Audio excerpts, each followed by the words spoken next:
preview. Bang. Okay, hello. Alright, so looks like things are working. Hope you guys can hear me.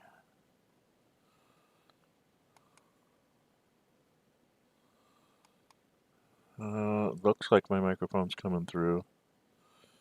So we're going to assume that it's recording me properly. Alright, hi all, I'm Dren608. This is a continuation of a stream of my solo playthrough of Unconditional Surrender, the main event. This is what I do. I do a lot of videos on Hex and Counter wargames. Primarily, this game is what got me started doing it. And I've branched off into a couple of other games, and I also have started to do some streaming for a role-playing game called Bard's Tale. It's available on Steam. This is available from GMT Games. The actual board game, this is the board game arena version, so you can find the link in the comments to get to the board game arena version. There's also a Vasta module, which I have updated in the not too distant past with some bells and whistles that are not in the board game.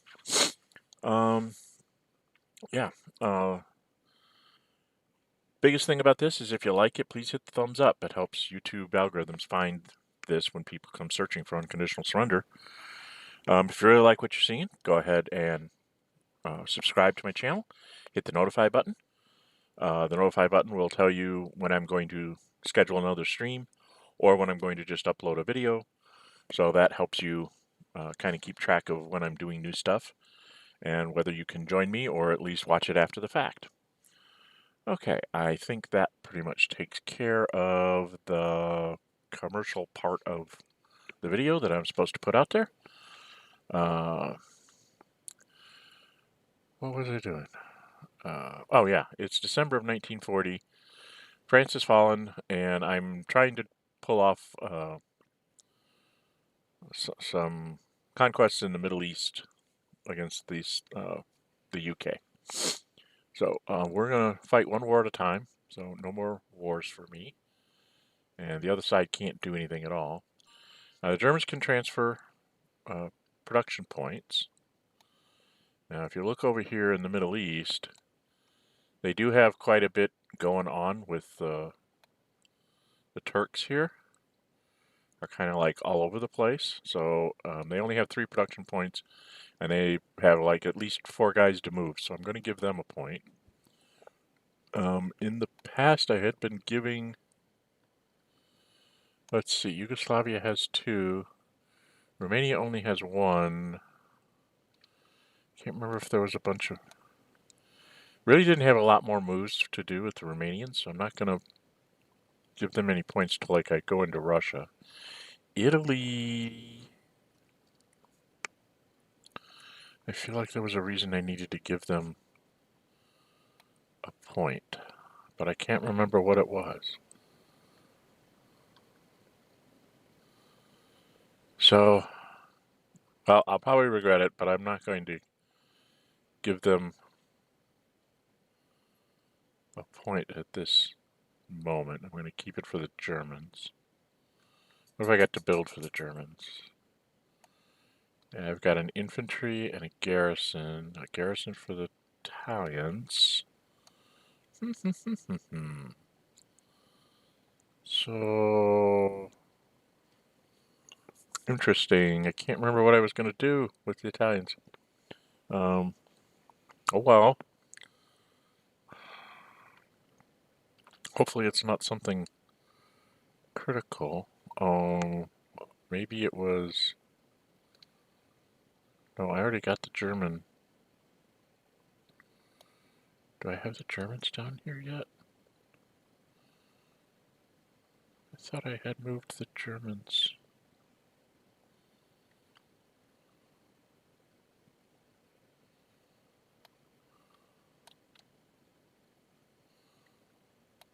Okay, I'm way behind here.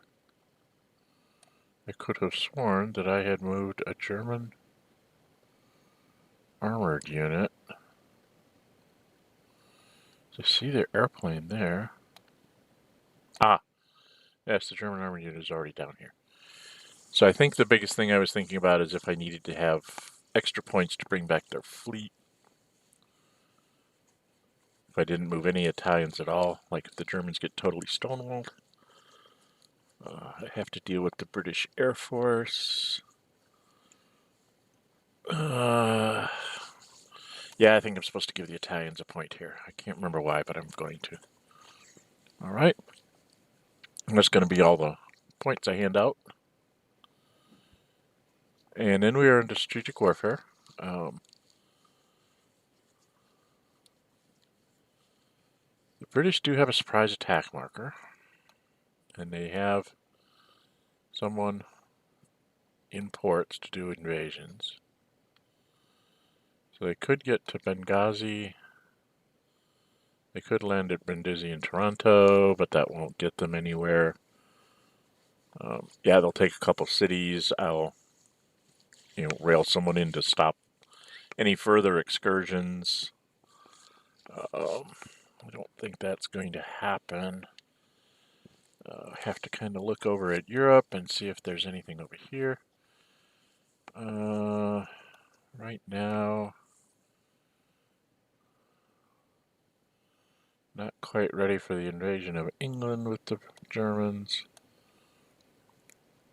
The British are risking the invasion of England. With a concentrated effort, the Axis could, probably pull it off. The idea is to try and limit it to being just one port, like Southampton. I guess he could move all the way over here to and invade in Sea Zone 7, because I don't have any fleet coverage there. Or do I?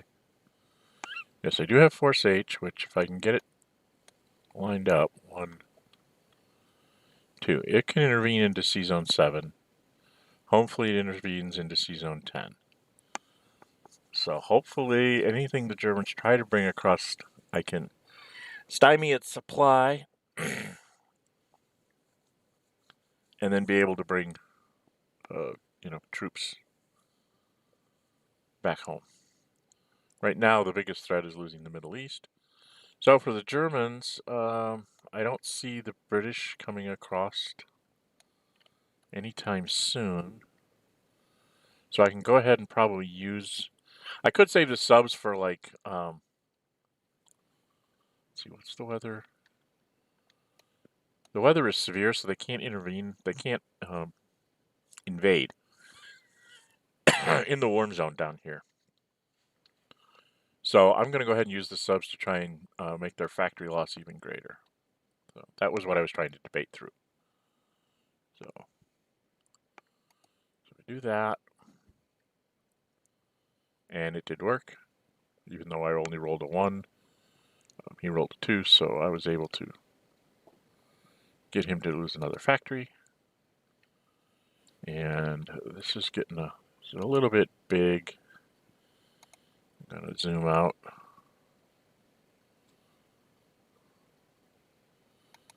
I actually like to go out 2 levels in Board Game Arena because I can see more of the regional area that I'm trying to work through. Trigger out. I can do a strategic movement. Right now, I have a whole lot of people in low supply. I'm going to be able to supply at most 2, 3, 4. Have to try and supply 5 people, or do I try to break through now? I think I want to try to break through now. Which means who do I have go to no supply and get flipped?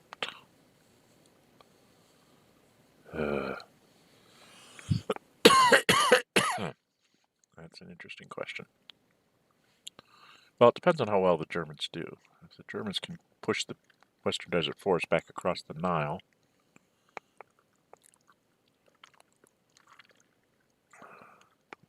and that means there might be just one too many Italians down here.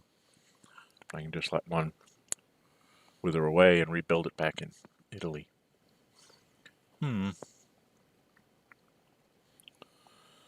Okay, so I don't think I have one in the Middle East. Strategic movements up here. Can I save a point on anybody? Anybody at all? Let's see, I have 1 infantry, 2 infantry, 3 infantry. Oh, I know what I was going to do. I'm going to go ahead and send this garrison up there. Because I really don't have a critical strategic movement, and this kind of gets him up there to take out Narvik. Before the British decide to like pick up a garrison somewhere and drop it up there. I have seen Germans that just kind of forget to do one of these ports. Narvik is the most common. I actually saw one opponent left me Bergen. Just never got around to walking his unit, down there to take it. And he collapsed the UK, but then the UK just came back. He never ever walked over there. And so on the turn that like a turn or two before I did my reinvasion of England, I landed in Bergen, and then he sent a bunch of stuff over there to kick me out of Norway.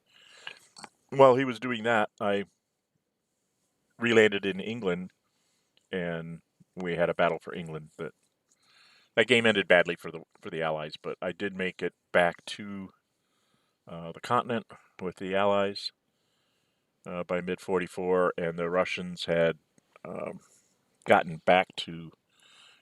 Unfortunately, the Russians had only gotten as far as like the 40... just past the demarcation line. They were barely pushing into Poland by the end of 44, and we kind of called it there because I just had too far to go, and I had gotten like poor weather. Maybe we made it into 45 or something, but I needed a fair weather in like March or April, and I didn't get it, and so I didn't have enough push power to be able to get actually into Germany. But that's another video. That's actually in my video series, the 1,000-Year Reich series. Okay, so now the West. Do we have something to do with the West? Is there something very important to do? The second has got, or the ninth here has got to hang on up in Damascus. I can't really move the airplane because then I wouldn't be able to use it. Western Desert Force was not on a rail line, so I can't move him. Now, I could try to move the BEF around, or I could move... Well, he didn't declare war, so I could save myself a point and move this up to here, so that I'm ready to attack into Basra if I have to. So why don't we go ahead and do that. Save ourselves a production point, because I really don't expect him to go back to the Middle East. Either those 3 units hold it or they don't, because I have to have something to try and hang on to these ports, because that's a huge +2 in the strategic warfare for both sides, which is the whole goal of this nonsense by the Axis. Alright. Soviets do not have any shenanigans. Again, they're sort of lined up to,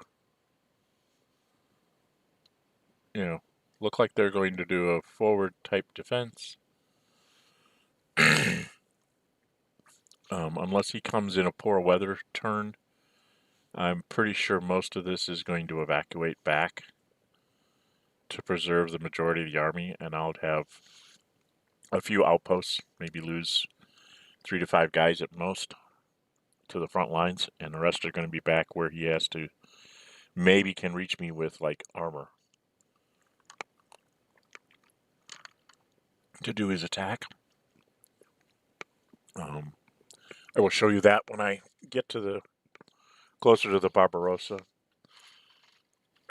Right now, when we go to diplomacy, I'm hoping with the Russians to not see one of the last areas seized markers come out.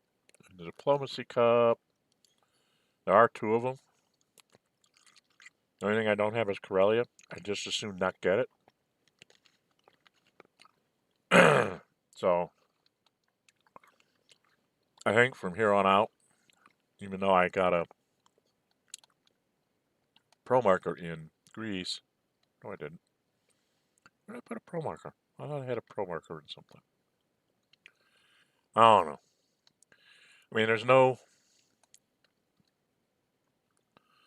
nothing really that I want to try and load the cup up and get, like, on my side.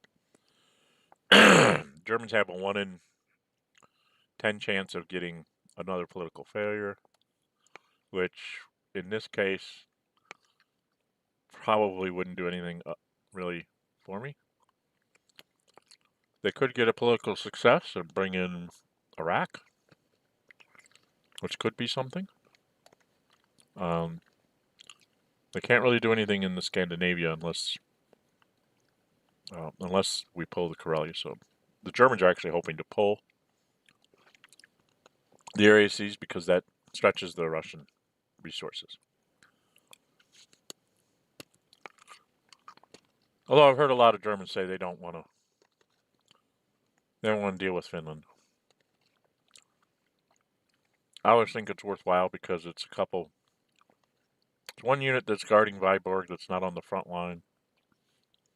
So it's a wash there. And it's always the Russians are always thinking about what you're going to do in Finland. When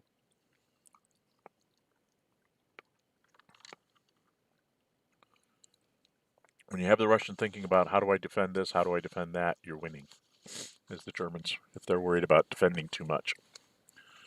So, I really don't see one for the Soviets, so we're just going to say no.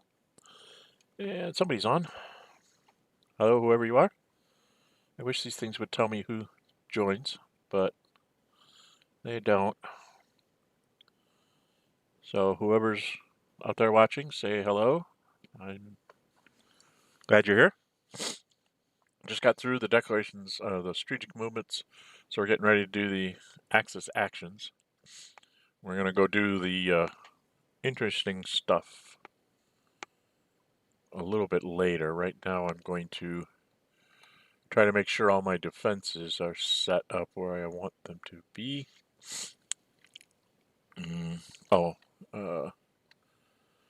I had wanted to move this guy back to a more centralized defense.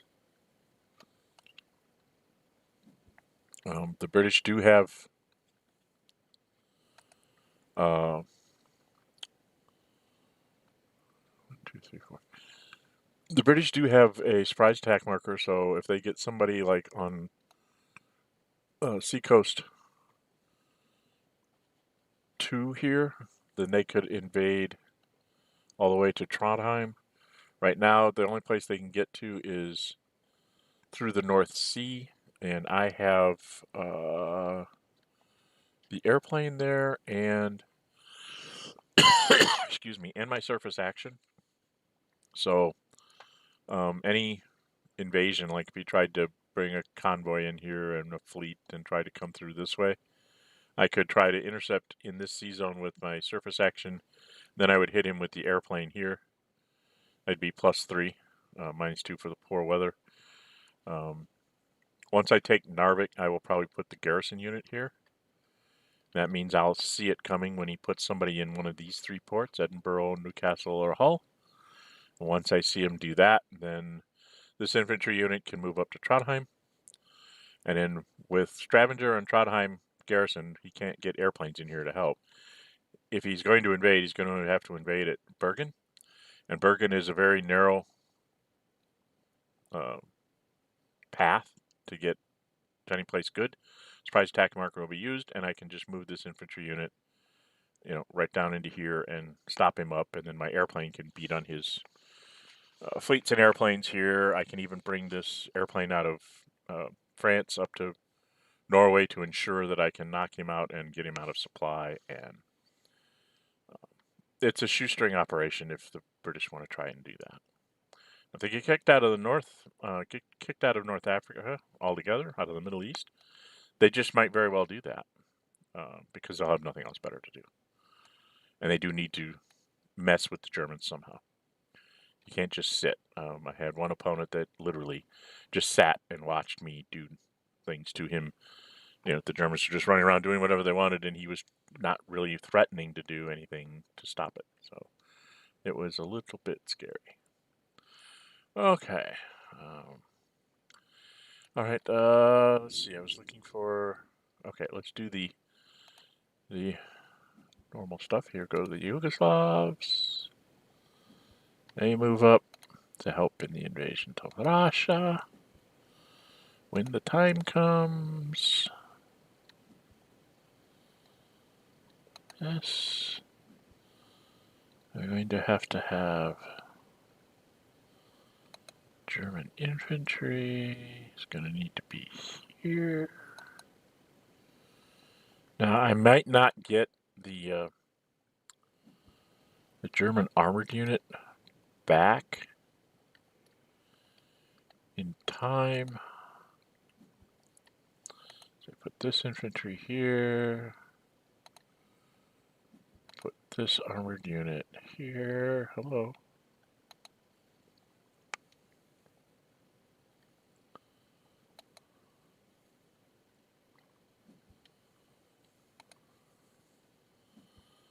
Okay, so now I have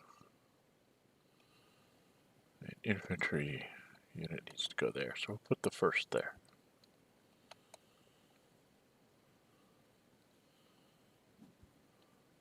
Okay. Now I have an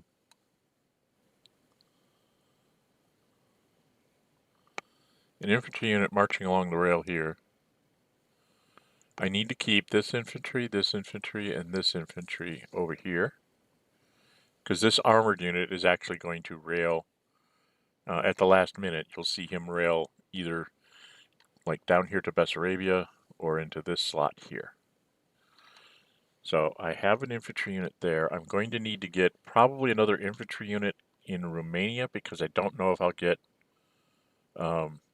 this armored unit in the Middle East. He might not make it back. And I have to have semi-mobile units available all through this space in here for the push. So we're going to move this guy along the railroad so that he's getting closer. Trying to keep an eye on my production points here because I'm going to need to save 5, so that leaves me 14 points left to spend. I have 2 in the armored unit. That's 12 points to spend, and 2 guys to build is 10 points to spend.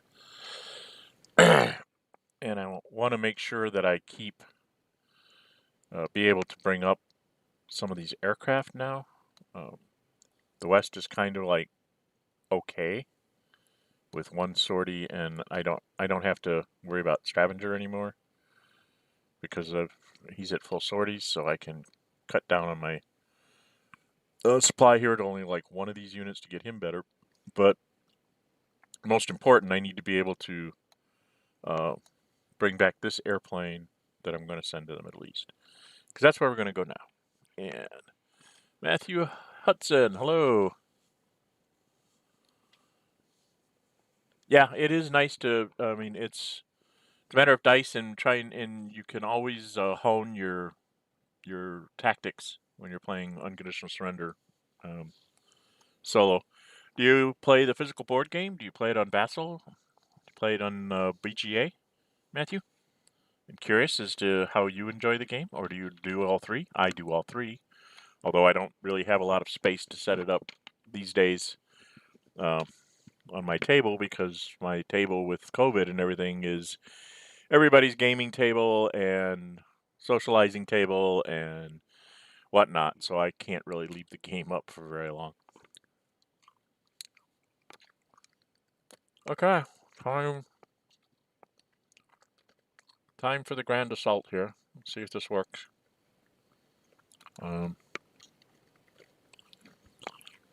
It's December of 1940, and I'm giving in to Rommel's demands. So we're going to see what we can see. 1, 2, 3, 4, 5, 6, 7, 8. Okay, so the Italians have to move forward.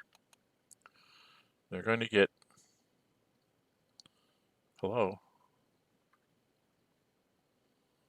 I want to move here. I do not want to airstrike him. Thank you. There we go. And now I'm going to airstrike him. Now this is a, fairly bad airstrike, so I'm fully expecting to get smacked. Okay, I got away. I got lucky. I got a 6, so I only took 1 sortie. So I'm going to get 2 sorties out of the Italians. I was going to get 2 sorties either way. So I'm happy to get my 2 sorties out of the Italians.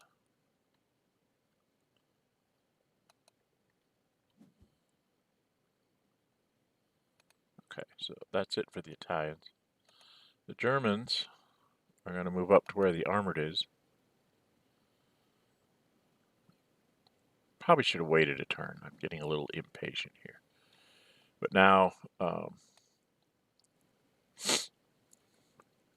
see, he's going to be 5 and I can be 6.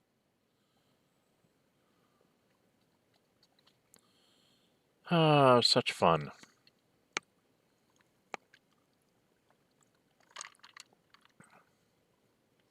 Huh. Well, there's a dilemma. I didn't quite count out my sorties right. See, I will be -1 and he will be -1. He has 4 sorties left, I have 3. So I can't really win that battle. So I think we're just going to try and push him a bit.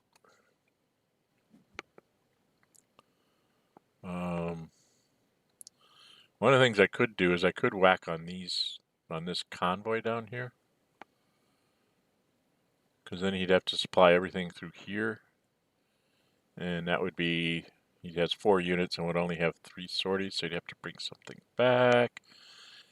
But I think my airplane is better spent. We're going to take a chance and hit the RAF. See how the die goes here.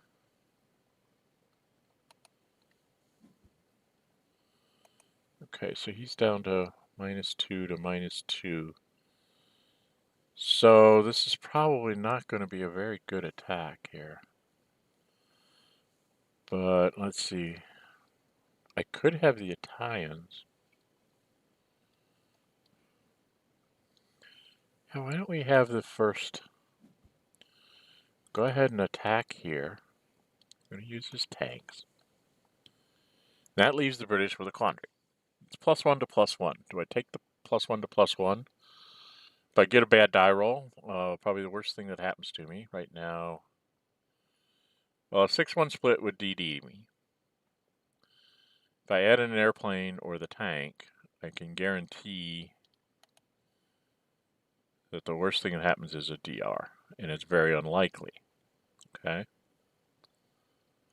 But, by the same token, if I do that when the armored unit comes, then I won't be able to have that extra +2 for the first attack. So very, very difficult decision here. I think I'm going to take my 136 shot of getting DD'd. And hopefully the worst thing that happens is I'm DR'd. So I'm going to let the Italians attack me. Commit. And he got a DR. He rolled a 4, I rolled a 2. So the Italians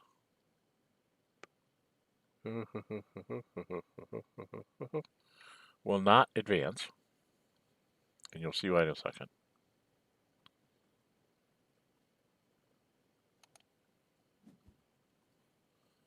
Instead, I'm going to have them move up to here. And end their turn. They really don't have any offensive potential anymore because he's in rough terrain. I'd be a -1 to his +1. I'd probably just get myself flipped. Instead, then I can move the German armored unit to here so that if he manages to get me to retreat, I'll retreat behind the ridgeline with the armor in his counterattacks. And I'm just going to go ahead and take my chances. This is where the British, you're trying to get an AS here on this attack. So you're going all in for this one. And we confirm. And we commit. And we have an airplane battle, which ended up with each of us getting a sortie. And all I got was a no effect. He rolled a 5 plus 5. I rolled a 6 plus 5. What I was hoping for was to him getting, like, you know, a 2 or something, or a 3, and me getting this 6, and then it would be an AS, and I would stop him. But it's not likely to happen at plus 5s. So then the Germans will come at you one more time.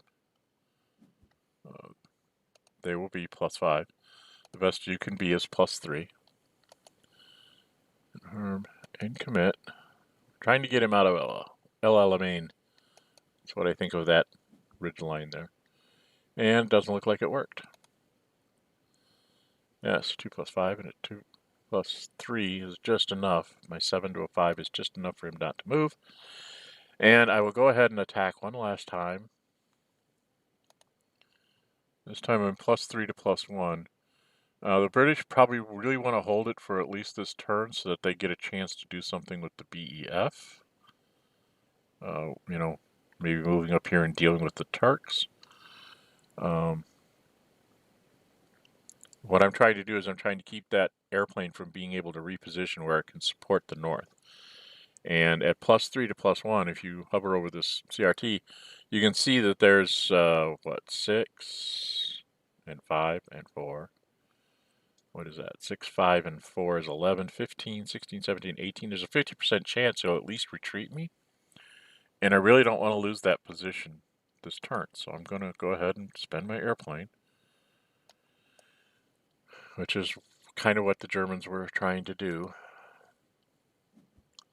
And, you know, nothing happened. So then the Germans are done. Okay, now I'm going to go work on the Turks. Turks. Turks over here. This is severe weather, so we're going to have ourselves no matter what I do. So I have 4 points to spend with the Turks. So what I'm going to do is I'm going to move this guy kind of out of the way. Actually, he doesn't matter, does he? Yeah, he can be part of the assault. We'll go with him. Yeah, this guy, this is a very unlikely event because you'll see when I do the assault here. This assault, see, I have a grand total of a plus 1. I could become plus 2, but then I'm halved, and he's a minus 1 in halved. I'm going to leave it at plus 1 in halved. If I get a big enough die split, I'll force him back into Damascus. Woohoo. If I don't get a big enough die split, I still have this ground support to possibly defend or use next turn. Okay, so they're using the ground support right here. See, way too many Axis players, if they have one, they use it in any attack that they come up with. You have to be very selective with those because it's up to 6 turns that you don't see it again. And it's not good. If you get a 6 on that die roll, it means you're not going to see it for like half a year. And you may need it in that time frame. So I tend to use it only when I think it's going to be decisive. I don't think it's going to be decisive here. That extra plus 1, it might make a difference, it might not, but I don't think it's going to be nearly as decisive as possibly when I'm defending against the BEF counterattacking me. So that's what I'm going to save it for. Okay. Oops, excuse me. And confirm that attack, and let's just see what happens. So if I'd have been up to a 7, I would have been halved down to a 4. I would have gotten a retreat. So it would have made a difference, but it's, to me, it's not really that important. What is important is that I need to get this guy up to like here for the future. Because if I get this guy in Oh, I can't send the Turks in there. Oh well, maybe I won't take that if I get a political success. I just realized taking Iraq is probably more of a liability as an ally than just conquering it.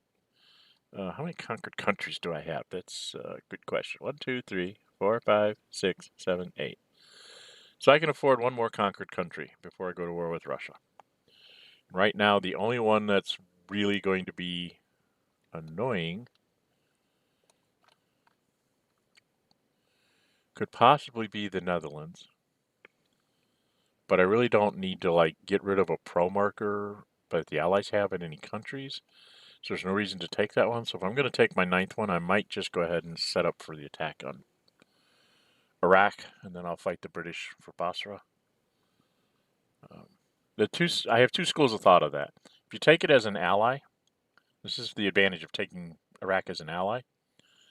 Even if the British conquer it, and you take Basra back from it, he cannot play his partisans on Basra, which is an integral part of how you get back into the Middle East, is being able to play your partisans marker, and then an ultra and a free forces, along with an armored unit or a guard, mobile unit with a tanks thing, and your fleet. It gets you to a +5 when you add up all the pluses and the minuses that you have to take. And if you have the partisans on the guy who's defending, he's -2. But if you can't play the partisans there, you're just +5 to whatever he has defending it. And in a lot of cases, there'll be a German infantry sitting in Basra who's normally +2. And if he happens to have his tanks marker available, he's a +4. +5 to +4 is not a real good chance of you actually retreating him. +5 to +2 is a decent chance. +5 to 0 is a much better chance. Okay? So, yeah, it can make a huge difference on whether that's Axis, whether that's an Axis ally or whether that's an Western ally, on whether you get to play your partisans there or not.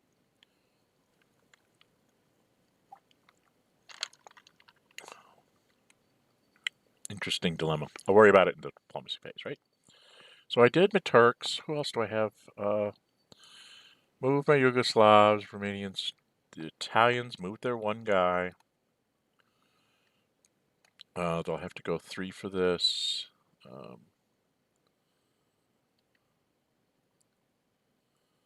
think I can supply, because the British don't have anything to stop me in the center.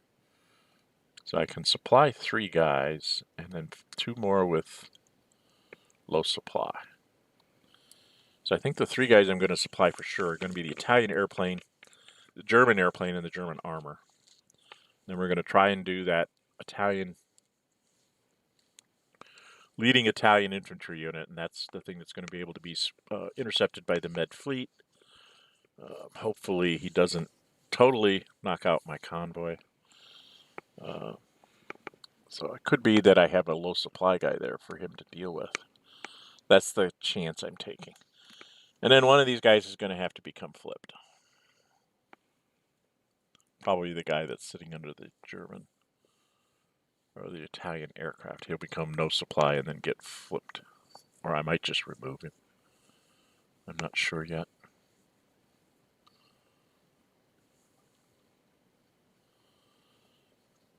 Because I can play that game 2, 3 times between those 3 units before I actually have to remove somebody. I'll show you what I mean when I get there. Okay. So I don't think I really didn't have any other moves with like Italians. They're kind of like where they belong, right? A whole lot of Italians in North Africa right now. The Turks didn't make any headway, but they're kind of set up.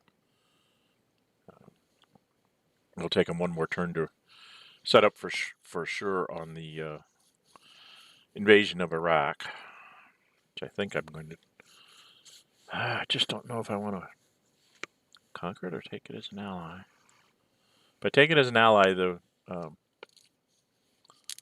Turks can't go through their territory except as a strategic movement, which might not be a bad idea, just to go down and cut things off. 3, 4, 5, 6.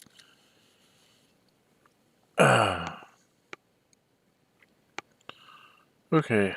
Boom, boom, boom. I think I'm done. Done with the axis. I don't have anything else to do. That will let me build. I can build 2 guys and bring back a whole bunch of airplanes, or I can flip this guy over and bring back a whole bunch of airplanes. Up to 5. So I've got 2 here, and 1 in the Middle East is 3. See, 4, and then I can do the convoy for 5. So yeah, I think we're done for now.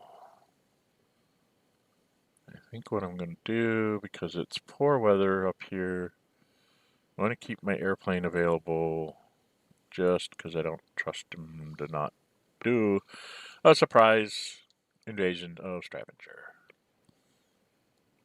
Because they are, well, they're down 4 factories, so that gives them 4 minus 9 is 5, 6, 7, 8, so I'm at 16. So this thing has to be down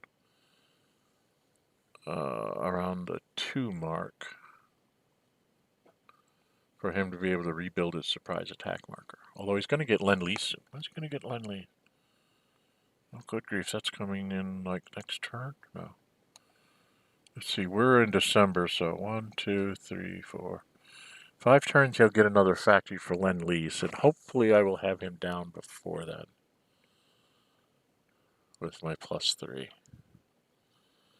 So you can get the British, if you get the British down to where you have them only living off their extra factories, they become far less of a threat because they're living on 8, 10, not a lot of points.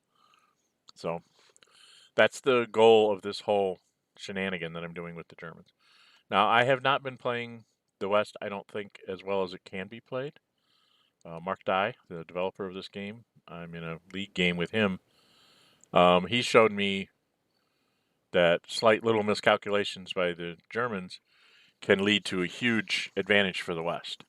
He had set up, he was worried about the Italians coming in, so he had like the French fleet sitting in Malta. This is back when France was still active. So he had French fleet in Malta. The Force H was in Gabes, and I think the Mediterranean fleet was still was sitting, here in Alexandria. So you had these 2 sea zones completely covered. I just got lucky. I pulled a political success, had a pro marker in Italy, just went, oh, I'm going to bring in Italy so he can't get it. Brought in Italy, and then I realized what kind of fleet assets he had sitting here. I was out of supply within 2 turns. He rolled up the North African coastline, just fell apart. And I'm sitting right now. He's even gotten to the point where he had a free surprise attack marker that he didn't know what to do with. So I went ahead and invaded Durazzo and took that from me. And I do not have Yugoslavia as an ally, and I have not conquered Bulgaria, so I have no way of getting back over here to take this back for the Italians, other than try and use a German surprise attack marker to invade it, which seems to be a little excessive. He showed me how you can march from Corsica into Cagliari and take that away from the Italians without too much trouble. And then because of all this, because the Italians were so decimated, he was actually able to hang on to France until May of 1941. And he's also taken Norway away from me. It was a masterpiece of the mobility and power projection that the West can do if it's done very precisely. And I was in awe to see it done. I made a couple of mistakes, and those mistakes I think will end up costing me the game, and they were made in 1940. So if you're playing someone as good as he is, he's like 2nd rated in the world. I think he should be 1st myself, but I've never seen the other guy play that's a few points ahead of him. But yeah, he's really good. Learned a lot in that first game year. So, yeah, I think I'm done with the axes. We're going to say I'm done. I'm going to wish that I did something else, but I don't know what it is. And I'm not going to remove anything with the axis, so I'm going to skip that phase. The West. Okay, now I got to do my splice. First thing we do is we say we supply everybody without a convoy. So just get that out of the way. That takes care of all the, guys on the continent stuff. And then you have to go here and think about this. So this guy can be supplied through Oslo. I'm going to leave these two in limited supply. And he's going to go through there. This guy can go through Tripoli. This guy can go through Tripoli.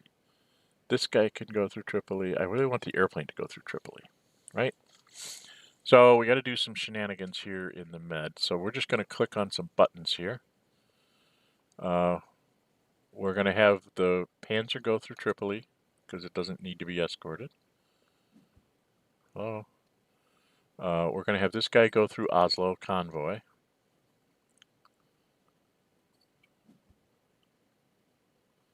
We're going to have the German airplane go through Tripoli. And I want to make sure that the Italian airplane at least gets up. That way I can help control the British. So that uses up the Tripoli guy. Okay. These guys are going to go ahead and go into limited supply so I can try and get my German convoy. What I'm trying to do is if I can get my German convoy down to 0, it's a threat as long as I have a surprise attack marker sitting in my pocket. So the British have to think about, defending England. And also possible invasions from the Italians around their flanks here in the Mediterranean. So you have to think about it, okay?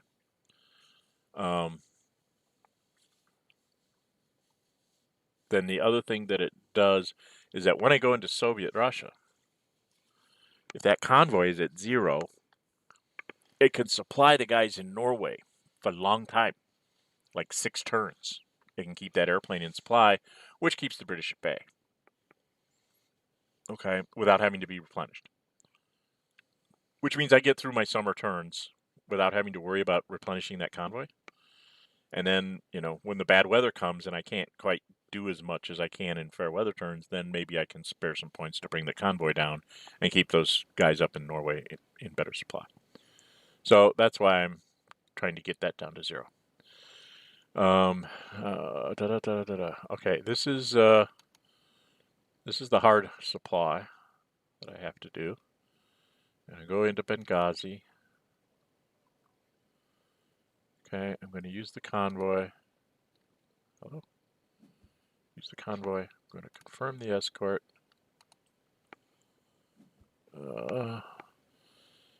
There's only, just got to go try and get my supply. Do that. It is severe weather here. So the British will be halved. So this is why I might be able to get away with this supply here. See, the British right now are +2 because they're British, and then -1 for sortie. So they're +1, and they're halved. Okay. So if you look at +1 and you're halved, I'm going to go ahead and do this interception so you can see the combat results table.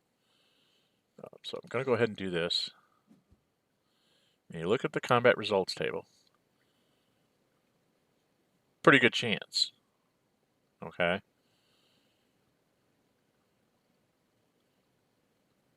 And why is that such a good chance? Oh, because he's going to be 1s. And I'm +1 and halved. So only a 2 really misses. Because even a 3, halves down to a 2. So there's 6, 7, 8, 9 chances. There's a 1 in 4 chance that I don't get through the fleet. So I go ahead and hit the fleet. And I did get my 1 in 4 chance.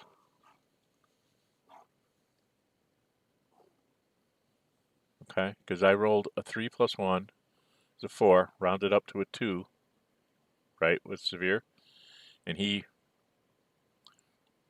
ended up with his 1. But the thing here is that combat results table doesn't, I don't think, take in the severe weather die roll. It didn't take that into account. because it just didn't. So I got through. So I confirmed the naval path. I got that guy passed through. Now, I am going to run into some supply problems here very soon because I have 4 here and I have 6 on the other one. So what I'm going to do is I'm going to go ahead and say, now I'm just going to supply this fleet because I'm pretty sure the British are not going to waste a sortie to stop my fleet. Right? It just doesn't make sense to try and stop the fleet in severe. Not likely to do it at 0. So confirm the naval path, and the British will say no more interceptions for that fleet. And confirm. Okay, now I could try to supply this guy here. Okay, it's the 10th. So for sure we're going to go with limited supply for the 8th and limited supply for the 9th. Okay, now this is where you have to kind of make a choice. This guy, I could try to supply him. Then I'd be at 6 sorties over here. I got 6 sorties here, which means I'm only going to get 2 back. And I'm at 4 sorties here, which means if I go up to 5, then I'd only be down to 3. That means only 5 guys can be supplied next turn. And I have 1, 2, 3, 4, 5, 6, 7 guys in the places. If instead I just go ahead and say no supply to him, so he'll be flipped in the no supply phase, I would end up with 4 and 2. I will not be able to get this fleet down. So, and the British fleet will probably be at 0 because he'll take the time to bring that fleet down to intervene on this supply. But it means that I'm guaranteed of keeping the 2 Germans in supply, and then maybe trying to force the Italian aircraft, because I will have 4 possible sorties. I only really have 1 escort, but I'll probably have at least 2 shots with the convoy to get the airplane and maybe the infantry unit back in supply. So I'm not going to supply this guy. I'm going to say no supply. It's just 1 too many Italians. So he'll go to no supply. He'll be flipped in the no supply phase. And we're on to the Western actions phase. Now, this is a quandary. You're holding out okay here, but I mean, if the weather clears, he's not going to hold out very long because he's a garrison unit. By the same token, we're facing real German, a real German armored and infantry unit, so we can't really abandon the Suez. So we're between a rock and a hard place.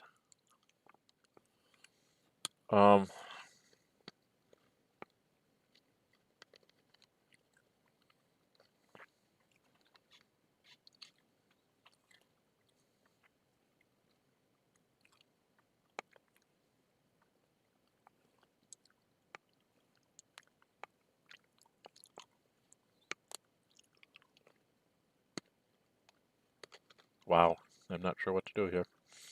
My normal...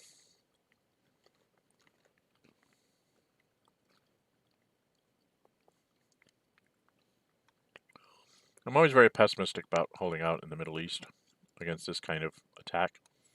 Obviously, the best way to do it is to hopefully... See, the Italians came in late in this game, so I didn't have a chance to mount a real offensive against them in North Africa.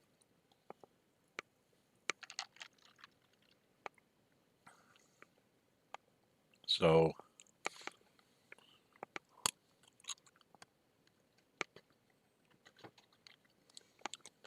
Well, the WF is probably in the best position it can be in.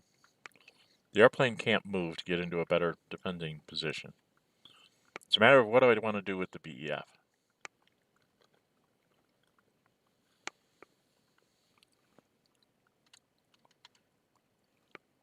7, 8, 9. He can get all the way to Beirut right now. 1, 2, 3, 4, 5, 6, 7, 8, 9, 10.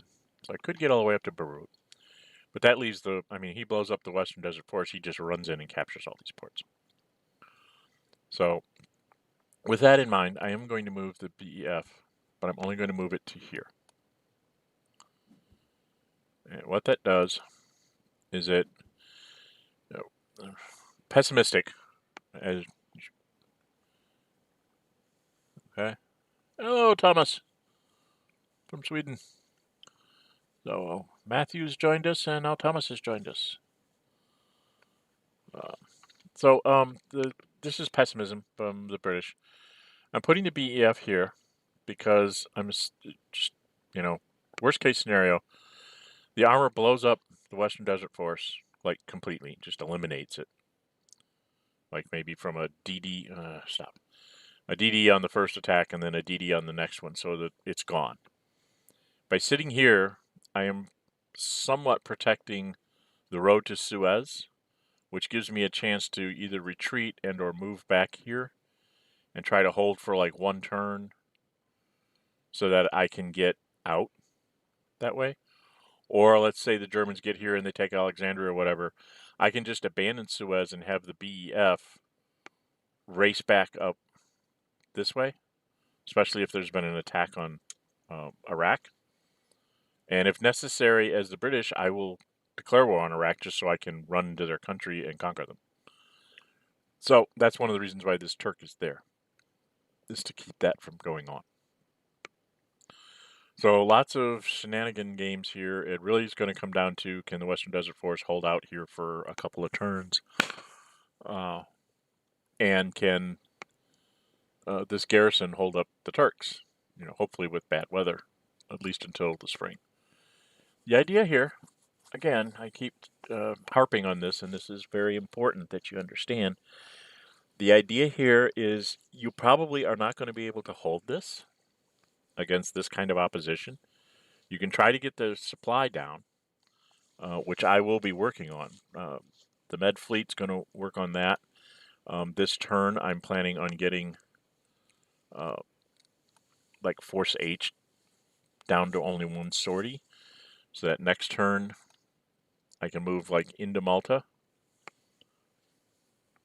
and then get myself down 2 sorties. The problem with moving into Malta is he has a full fleet here, and he will pound me to, when I try to supply myself, to keep me at low sorties, because he doesn't need a lot of sorties. If I'm at 4 sorties with Force H, he doesn't need a lot of sorties. He only needs to have less than 6, because he only needs to escort himself like 1 time. Or 2 times. Because he's only going to have 2 sorties on this convoy anyway. So he can afford to drive me up in supply. Supply runs from Malta. Malta is not as good a place to sit as you think, unless the Italian fleet is already chopped up. So, I don't think there's a lot else I'm going to do with the British. I really don't have, extra. I can't move the fighter command out of England. This guy's protecting Plymouth from an airdrop. These guys are trying to prevent invasions. That's about the best I can do right now, I think. And I'm going to use those points to... I'm not going to be in the Diplomacy Cup. I'm going to try and bring up my convoys, my airplane, my fleets. That's the kind of stuff I need to do. So I'm done. So he's going to pass. I'm going to skip as well. Then we go up to the Russians. Once again, there's not a lot to do with the Russians. But anyway, let's do this. We do just like the Germans, just supply all without the convoys. And we look through, who do we have that's going to be contested? This guy here, huh? All right, we'll do this. The Germans aren't going to intercept, but we have to go through the forms. I wish there was a way that you could,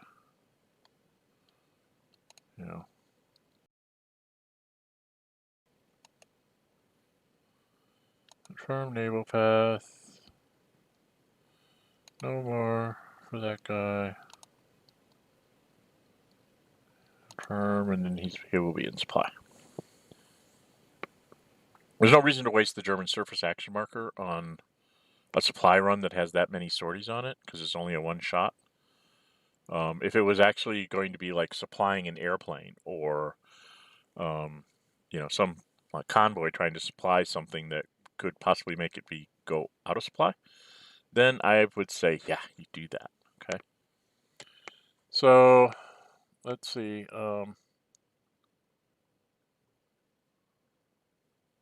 So it looks like I'm going to have first convoy and fourth convoy get up to like their maximums.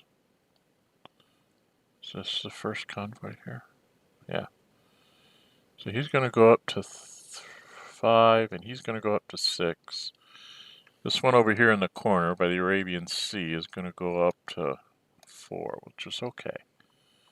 I have 16. I need to do 9, 10, 11, 12. Oh dear, I can't really.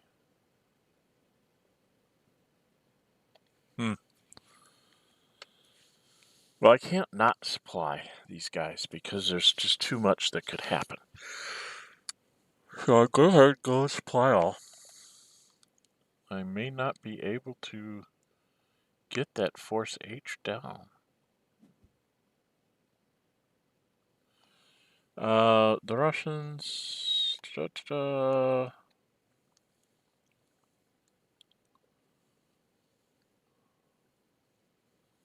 Can't really decide what to do with these guys. Let's move this guy.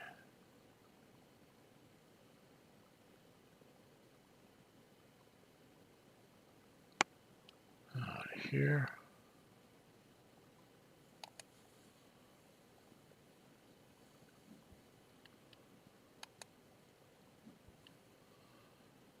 Move this guy here.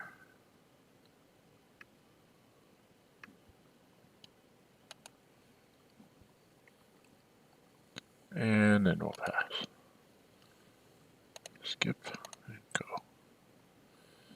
Now, Soviets shouldn't be a problem because they're all in their home country. So I'm improving units. Now for the Italians, I really don't have a choice. I've got to do the aircraft because the British.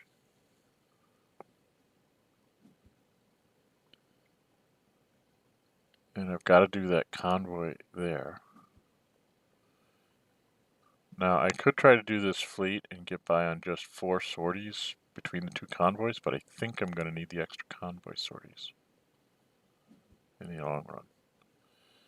And then I'm down to 3. Because I moved the guy, I can't do anything about the fleet. Now, the Germans, who is this? Well, they definitely have to do the 3rd Luft, right? Because, again, British. They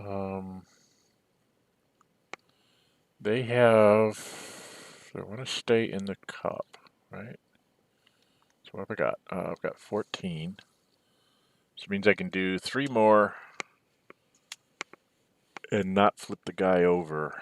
And I'd still be able to do that. So why don't I go ahead and do the 2 guys that haven't been touched in the east for a while. And I'm going to go ahead and bring the convoy down because that's more of a threat to the British. And I'm going to stop at 5. Okay. So I'm done because I want to be able to do the Diplomacy Cup. The British are in they're not going to go into the Diplomacy Cup at all. Okay. So they've got to figure out how to use this 16. Basically, it's 4 3s and a 4. So I'm not going to be able to get Force H, I don't think. The convoys are kind of... It's like I have to do this one because supply. Hello. And I have to do this airplane because Germans. I have to do this convoy because supply. I probably need to do this fleet because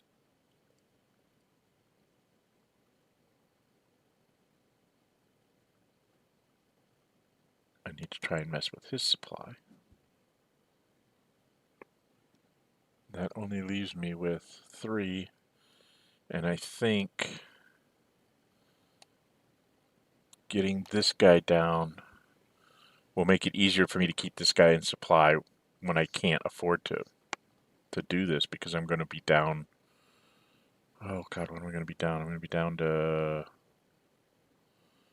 9 minus 4 is 5 plus 3, so I'm going to be at 16 next turn.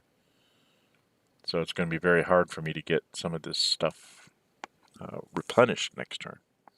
Might be down to just doing my 3s. So that's them. There shouldn't be anything for the Soviets. The Italians, since they don't have anything else better to do with their lives, will rebuild their gun. Their guy. Bing, bing, bing, bing. Let's see. If you ever get to Benghazi, you can go there to there. So I think we will put this guy in Venice.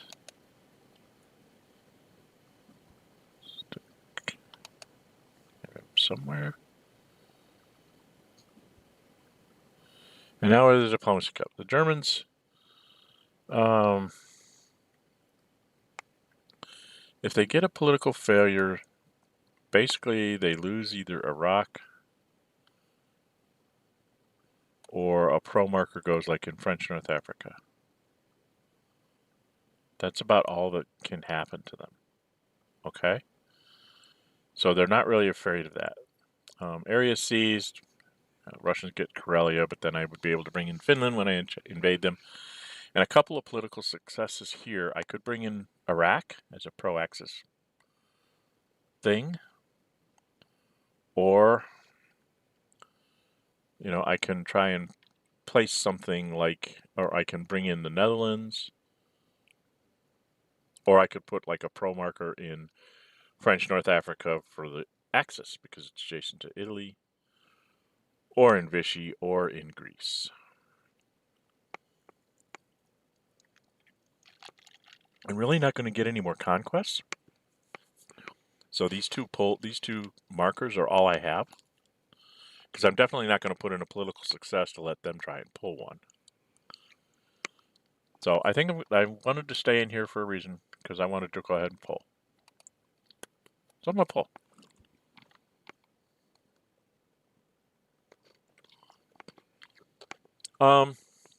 Matthew, in the Board Game Arena, which there's a link in the comment sections of these things to boardgamearena.com, you can sign up for free. You go look up Unconditional Surrender, then go down to the bottom underneath the table. There's like a little list there. I can show you. I have a political success, so we'll have to talk about the political success. I'll show you what I'm talking about here, Thomas. If you go down here, there's this sort of line items here: credits, options, strategy tips, competition. Strategy tips don't pay attention to them.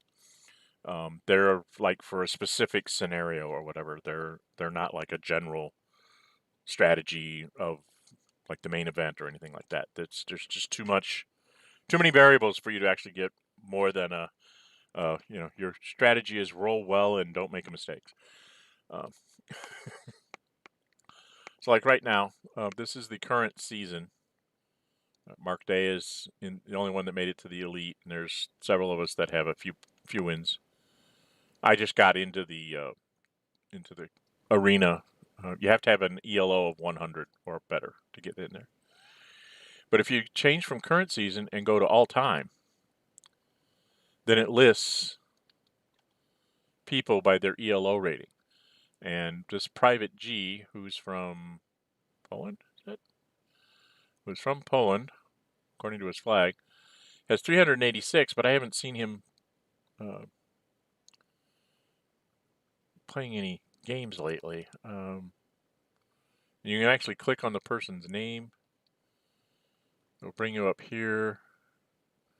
Shows that he's online, but he's not in the middle of any games because it doesn't have any games next to him. And then you can just go back.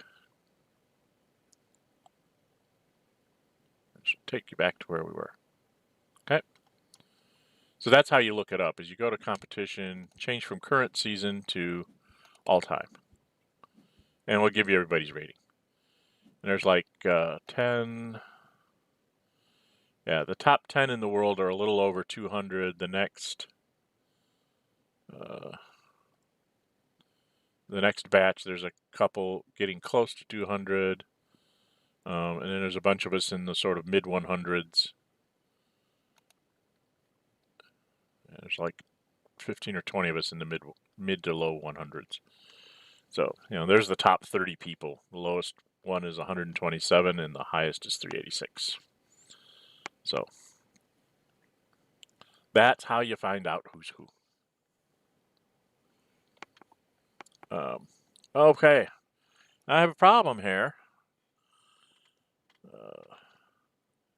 Thomas and Matthew, since you guys are on, what do you think? Should I activate Iraq, evacuate the Netherlands, put a pro marker in some place like Vichy or French North Africa, or Greece? I have to do one of those 5 things.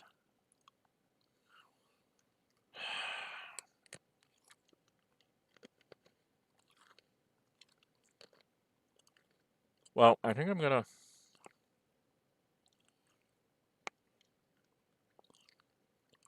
it's too good of a chance to pick up Iraq.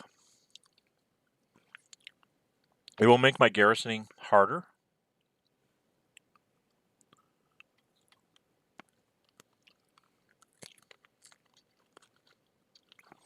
Oh, one thing about those ratings,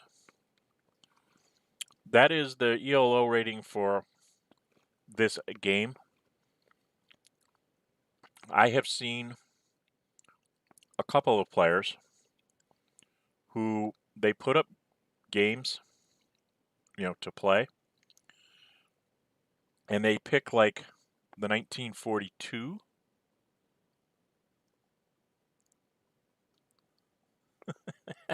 Thomas, I'm just a private. I like that.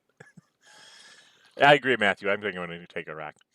But I have seen some players on there, like Mark Dye. He's not the second highest player there that I have been talking about.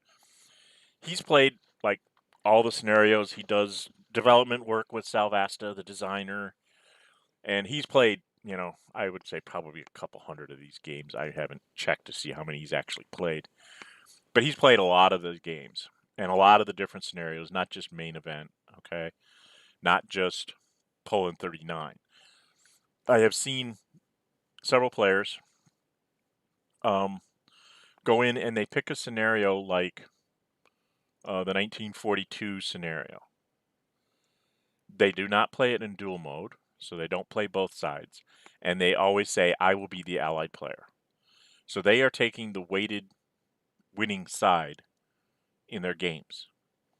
And for some reason, they find people that actually want to play them. Those scenarios are not likely for Axis wins. If you play like the big campaign game that starts in 41 or 42 or 43, those, and definitely 44, there's no way that that's weighted for the Germans to be able to win. It's all a matter of pure luck. I find that disturbing that they don't do dual mode, because you're not really showing how good you are at the game. You're showing how good you are at manipulating people into playing in an unfavorable situation. And that kind of bothers me. I play the arena games, whatever the scenario is in arena, because it's in dual mode. You play both sides. So that's a better indicator. If you play both sides of a scenario like that, like France 1940, okay, you play as the Germans and you crush him.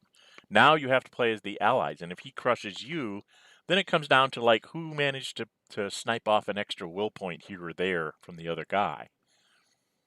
Killed an extra unit or something, because it comes down to total will at the end. If you both quote win the game, you both won as the Axis, so then it compares your willpower to see who actually won the duel. And it's like total willpower for both sides. When you were playing the Allies and when you played the Axis, add them together versus the other guys 2, add them together, and whoever has a higher one wins. And if that's still tied, then it's whoever took the longer to think loses. So there's going to be a winner in a duel mode. And what it also does is in the ELO rating, yeah, you're going to lose ELO points when you lose, and he's going to gain them. And then when he loses ELO points, and you gain them. So it keeps the ELO rating far more accurate as far as wins losses, because if you're playing in a scenario where you're likely to lose as one side, if you play both sides in a duel mode like that, you're guaranteed of, yeah, you'll lose some ELO points and you'll gain some ELO points. So relatively, your ELO rating should stay right about where it belongs. And that's kind of one of the things I don't like about some of the games I've seen posted up for people that are trying to play. There's one person who constantly posts up the 1941 or 42 scenario and always wants to play the Allies. And they seem to find opponents, but to me that's like you're just padding your ELO there. You're playing from a position of advantage, because the 41 scenario starts out just kind of like Barbarossa, so there's not enough Germans going into the USSR for the Barbarossa invasion. There's not enough Germans to make a difference, to actually make an impact. They make a big hit, but they're not, you can see with my setup for Barbarossa, I should go ahead and activate Iraq. So we're going to activate Iraq. And this is survival. You just hope you hold this hex. That's all you got. Okay. The Soviets are going to go ahead and pull because of political failure at this point. It's just going to give him Finland. If I get an area seized, I'm going to get Finland. If I can get the pro-axis marker out of here, then I don't need to pull anymore. What I'm trying to do here is, the reason why I'm trying to be semi-active with the Soviets is I'm trying to get it to where, like, right before Barbarossa, I will drop a political success in there. Or maybe completely, throw in the political failure again, or a no event, or whatever. What I want to do is, when he comes into Russia, I want to have this cup as diluted as possible, so that if he manages to collapse Russia, and he gets that pro marker in here, even if he gets to place one like in Spain or something, if there's like 8 or 7 other chits in here, besides his one political success, that means he has a 1 in 8 chance of pulling it, rather than maybe a 1 in 3 or a 1 in 4 if I empty out the cup. So the area seized are going to go away once East Invaded shows up. So all I'm doing is I'm shooting at my 1 in, 6, 7, 8, 9. I'm shooting for a 1 in 10 chance to get his pro-axis marker. And if I don't get it here, I probably will not pull anymore with the Russians. I will just make sure the cup stays filled up with all these no events and the political failure. So we're going to go ahead and pull and see what happens. And I pulled a no event. So next turn I will put the no event back in, plus anything else that might have gotten pulled by him. Like if he pulls the political failure or something, I can do that. Okay, the Germans are like, no, one war at a time. We're in January 41. A little bit over an hour. Do you guys want me to go forward for another full turn here through the Middle East and see how far I get in January 41? I can do that. Or I can stop it here and I can do that tomorrow. What do you think? Matthew, Thomas, if you're both still here, what do you think? Should I keep going? I'll let you give you guys a chance to say something. I'll take a drink.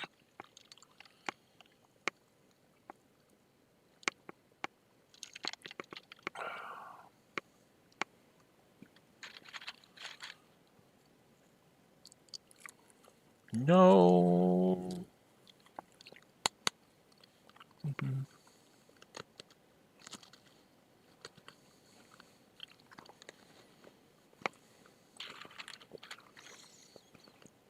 By the way, guys, I do apologize. I have not been putting in my timestamps on my other streams. I just haven't had the time to do it. I will be going back and putting in timestamps for like when turns are or when I start to go off on a tangent like the last stream. All right, Matthew, I will. Last stream I went into a bit of a discussion for a few minutes. I don't know, 5 minutes, maybe it was 10. The difference between the so I've got one go for it, one I'm good for today. I think I'm going to go ahead and do the January 41 turn because it's poor weather and severe in the cold. So basically, the only thing that's going to happen is it's going to be do I get to push him out in the Middle East in Egypt? And other than that, it's just going to be sort of a tedious German, fiddling on the Eastern Front between the Germans and the Soviets. The real action will be down here in the Middle East to see who can push who out of where. So we're going to go ahead and no more wars. I have enough wars. Not going to give one to Iraq. They don't need it. I am going to give one to Turkey. I'm going to give one to Italy. Keep going.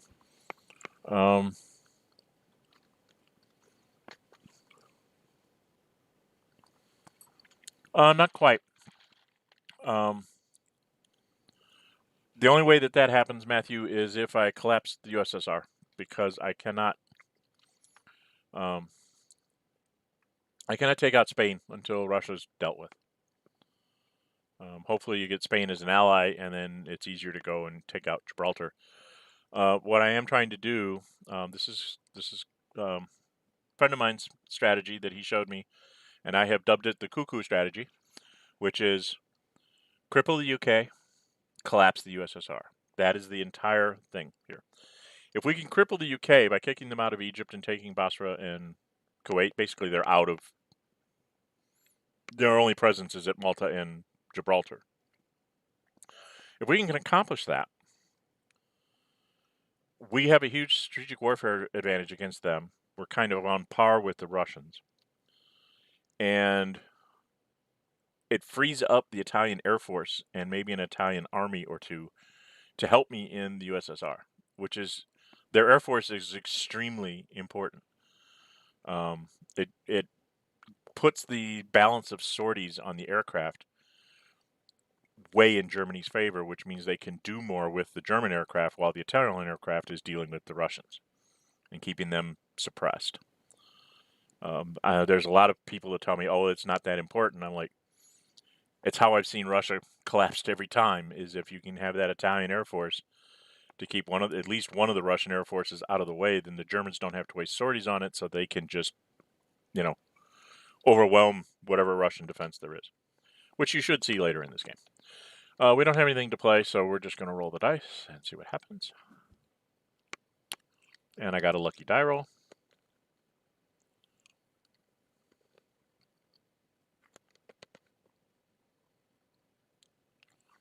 See, this was the important reason. The reason why you bring in Iraq. See this last +2 here? +2 for an Axis port in C-Zone 32.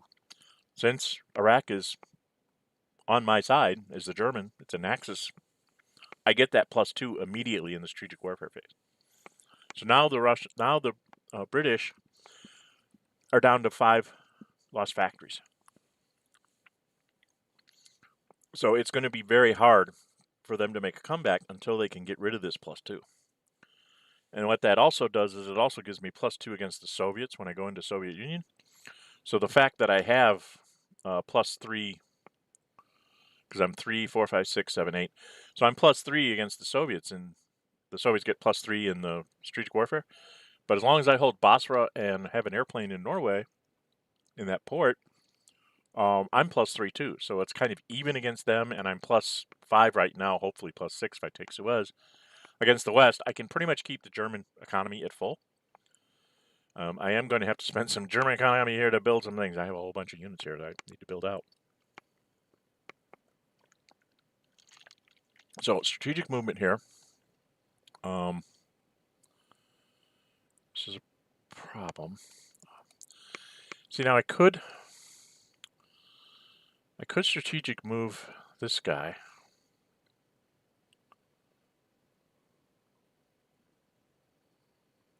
I could move the Turk, because I can strategically move through Iraq. I just can't physically march through Iraq. So I could take this guy and strategically move him, like, down here so that he's in the... getting ready to go into the warm zone. Because I can also supply through this way. Or I can just try and send somebody to the Eastern Front. I think it's a little early to worry about sending someone to the Eastern Front. So I think I'm going to do this. I'm going to take this Turk. And I'm going to put him like right behind Damascus here.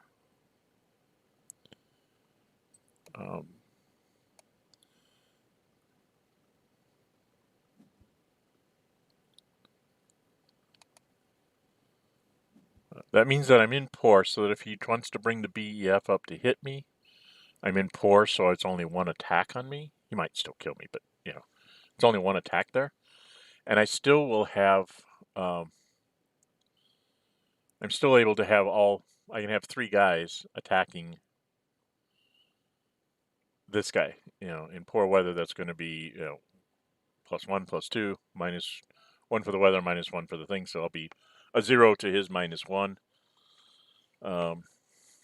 He'll still be able to retreat into Damascus or into Beirut, his choice.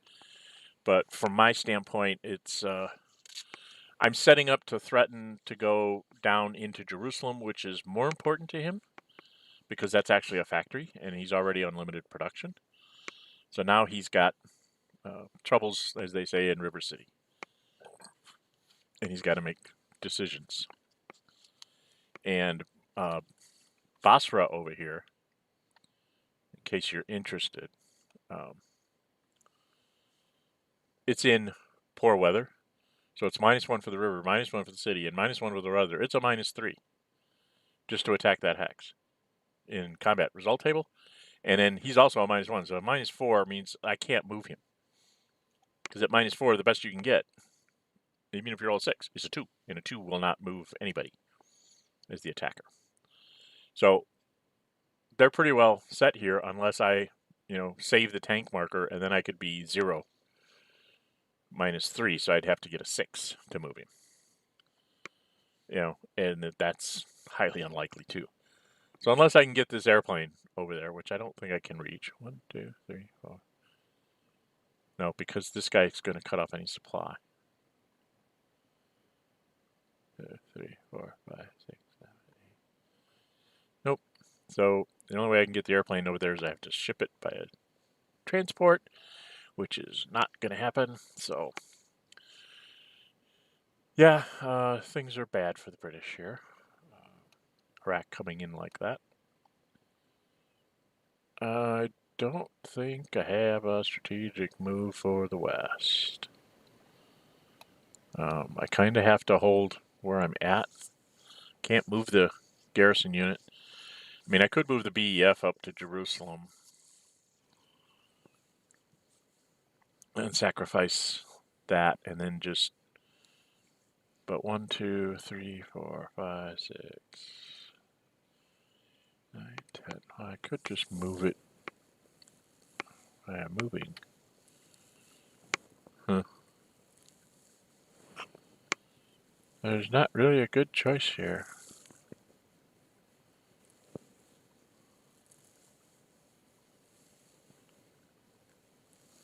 Well, I think I want to see how bad the situation is over here with the Western Desert Force. If it's horrendous, I might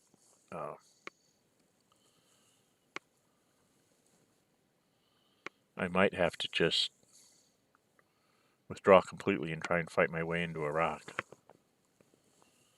I don't really want to do that, but I've done that in another game, and sometimes that's what you have to do. We're not going to do a strategic movement, and either of the Soviets. Okay, German actions. We're going to let's go for it right now. We want to make the British Air Force go away. Right? So we're going to start with the Italians. It scrolled away. There's a chance here that I might get an AS2 and totally messed up, but no. So we're just going to have the Italians take care of the British Air Force so that the Germans can use theirs to attack with. Okay. And then we're going to have the armored unit. Goes after this guy. We're going to use the airplane, so we're +5. He's going to have to use his tank here because you gotta protect the Nile.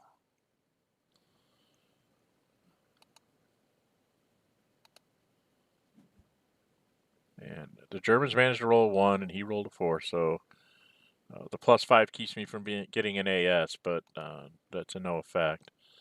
So then we're going to go again. This time it's going to be +5 to +1. So if you look at the combat results table, very good chance I'm going to make a move. So confirm, commit. And I rolled another 2 to his 4. Again, I could not move him, and now I'm only going to be attacking at +3. Hello? So now I'm only +3 to +1. And finally I get a DR. So since I have the BEF guarding here, I am going to go ahead and move Western Desert Force here. The Germans could advance, but I don't recommend that because I have no attack with them. So I'm going to actually leave them there. And he's just going to stay put. I'm going to go ahead and advance with the Italian to here. We're going to attack with our tank. Right?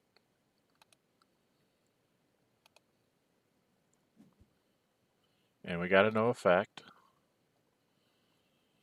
So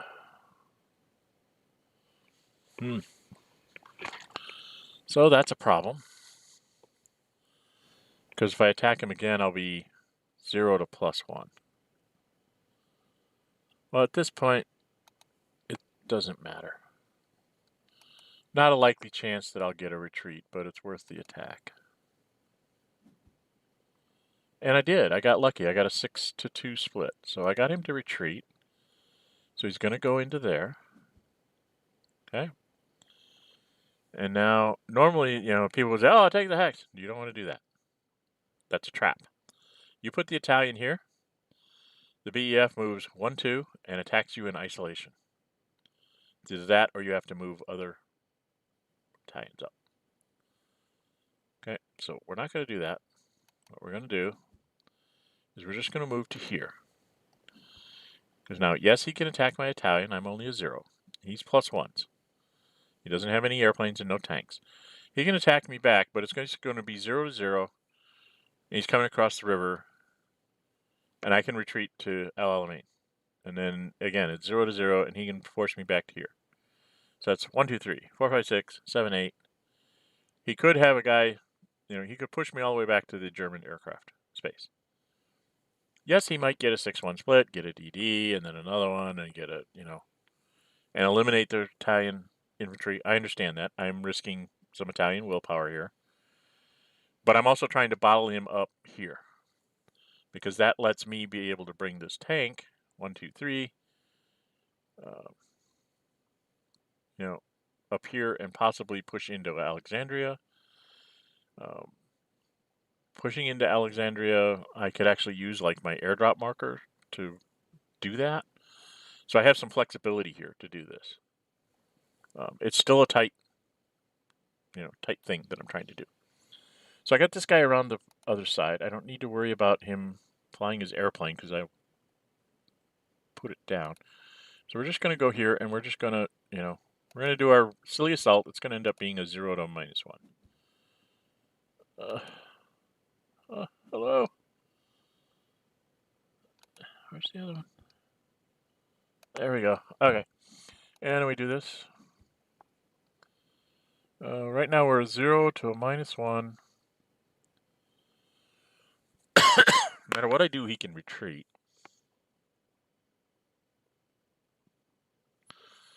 Actually,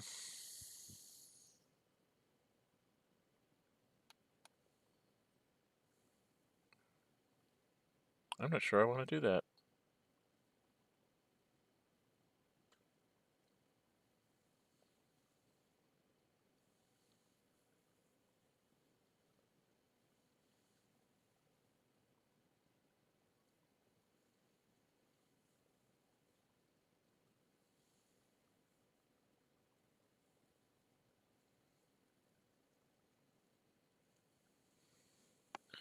Boy, that's an interesting dilemma. If I just leave him there,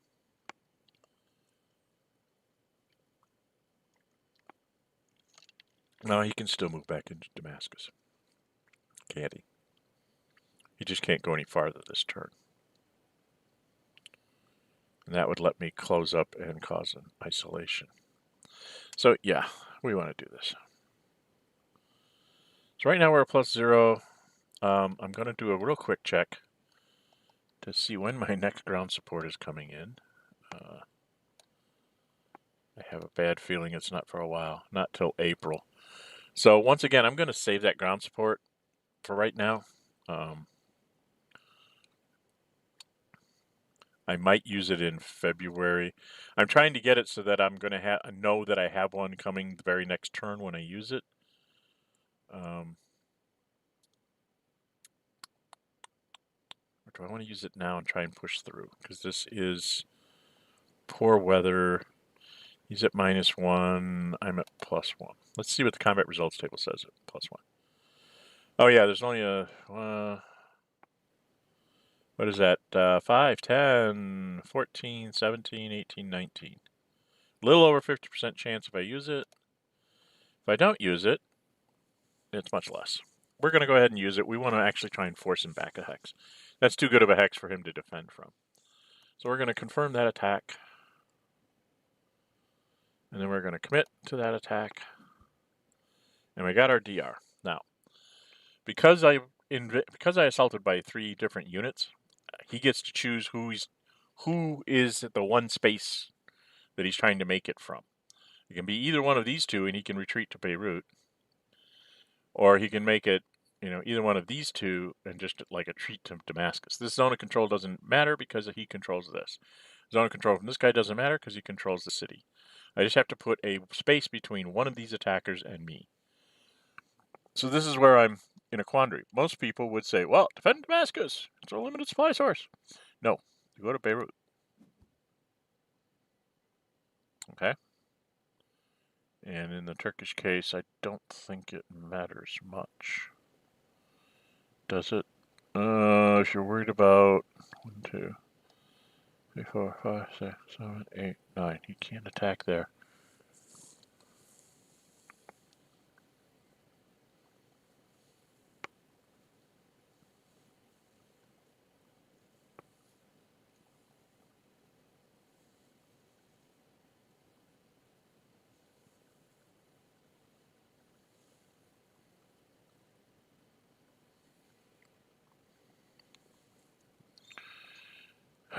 Decisions.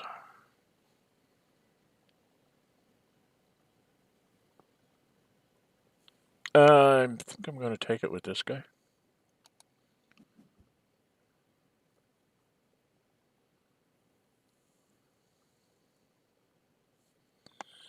Okay.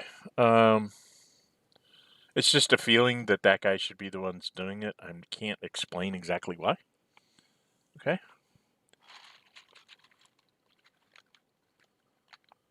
Yeah, it's I can make the eastern side of the north side. Yeah, the eastern side of the Med will become sort of an Italian lake, but we're still going to have to deal with Malta and Gibraltar. There are always little sticking points for the Italians, but they can be dealt with. I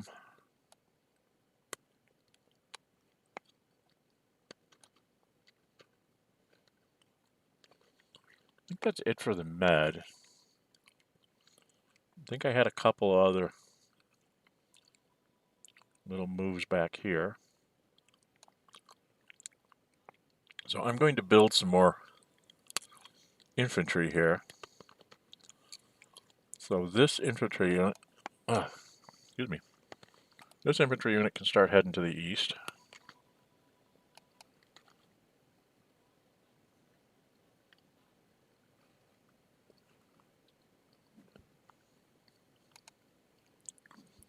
This guy already said that I'm not sure that that armor's going to make it back in time.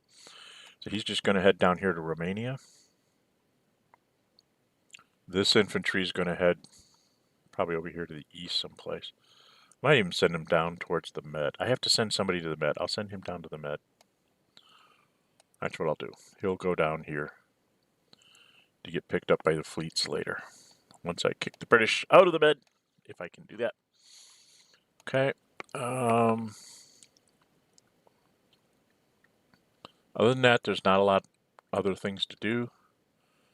Like I said, there's gonna be some stuff to build. So I think I'm pretty much done with the Axis. I don't need to move any more Yugoslavs. Well, I can move some more Yugoslavs, can't I? I should add one garrison unit as sort of a trailer to here. And otherwise, I'm pretty much done with them. Pretty much done. Oh, I am going to move one Romanian to here because it's a hissy threat that the Russians have to pay attention to. And you go, hissy threat? What are you talking about? This guy here? 1 for the river, right? And 2 for the swamp is 3. 4, 5 for the swamp. 6 for the river. 7, 8. Then I capture Odessa. So the Russians actually have to deal with that. Can't just let the Romanians just go, I'll just run up here and grab a city. Hello, how you doing? It's very annoying. So the Russians tend to have to do something about that before Barbarossa comes around. Slightly changes their disposition of defense, being slightly less than optimal. It's not much, but sometimes, one hex makes a difference. And then other than that, I'm pretty much done, right? Yeah, I can't do anything. So we're going to pass. Skip. Now comes the hard part, trying to supply things. Okay, first off, we do the easy one. Everybody that's on the continent gets supplied. And we're going to keep the airplane in Oslo in supply.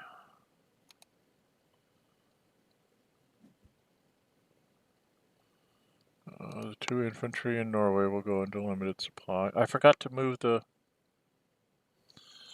Does it let me undo? I don't know if it'll let me undo all the way back.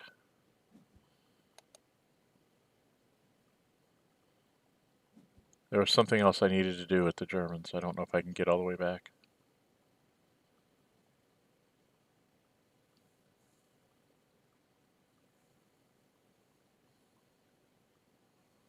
It's waiting for update. This is not good.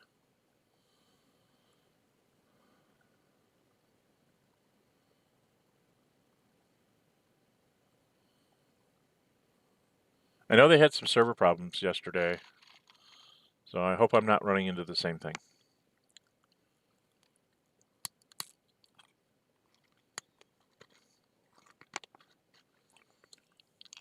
Okay, I'm going to hit F5 and see if this collects itself.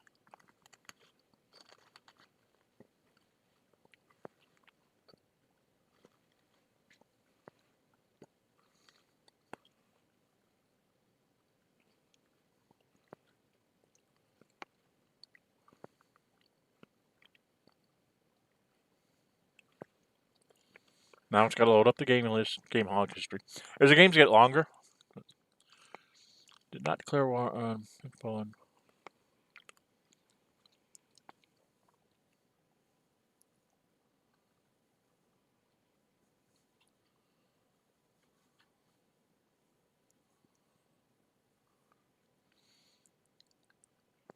Yeah, that can happen.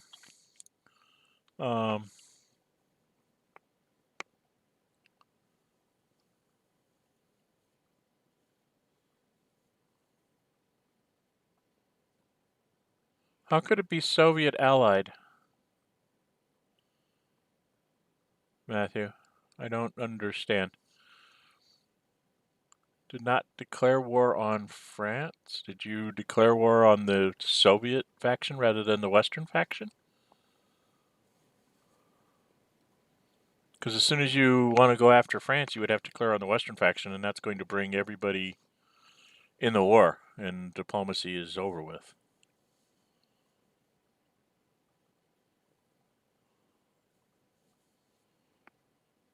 So that's...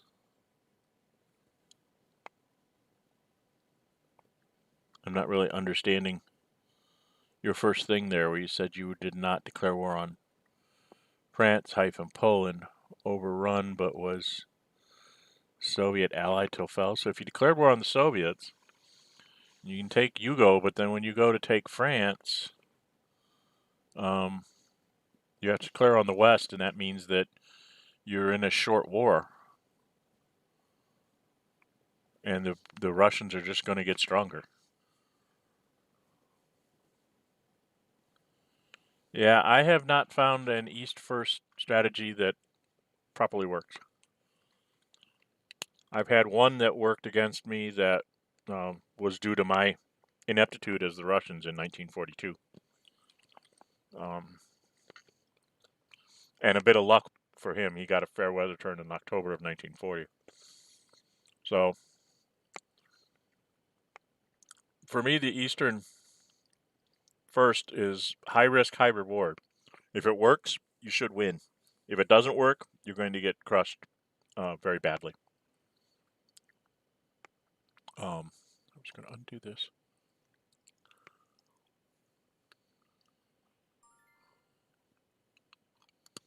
This is what I forgot to do. This guy here goes, give me this. It's mine. Now I go home. Now I can do a supply. That's what I forgot to do.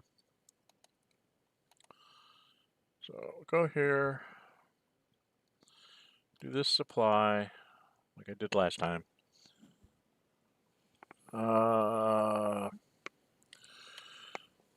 He gets supply. Keep the airplane in supply because I don't trust the British and their stupid surprise attack marker.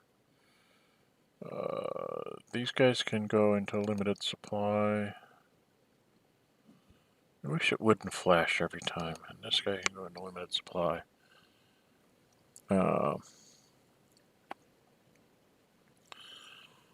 Now, we're going to do the 2 Germans through Tripoli. Right?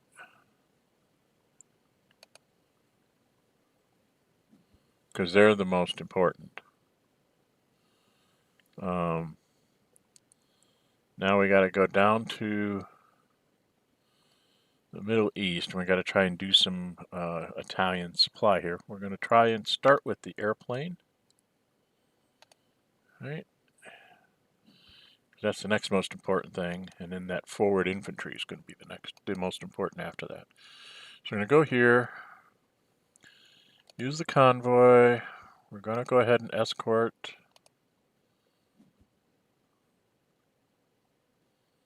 We're going to go here. We're going to go here. Okay, and now the British, the whole point of getting my fleet back was to be able to try and stop some of his supply. So I'm going to commit. And I got a DR2 against the fleet, so I won't have to deal with it anymore. And then we go after the convoy. I'm a -1. I got a DR2 on it. Okay, so now I'm going to be a -2. I'm going to still attempt to get the Italian aircraft supplied.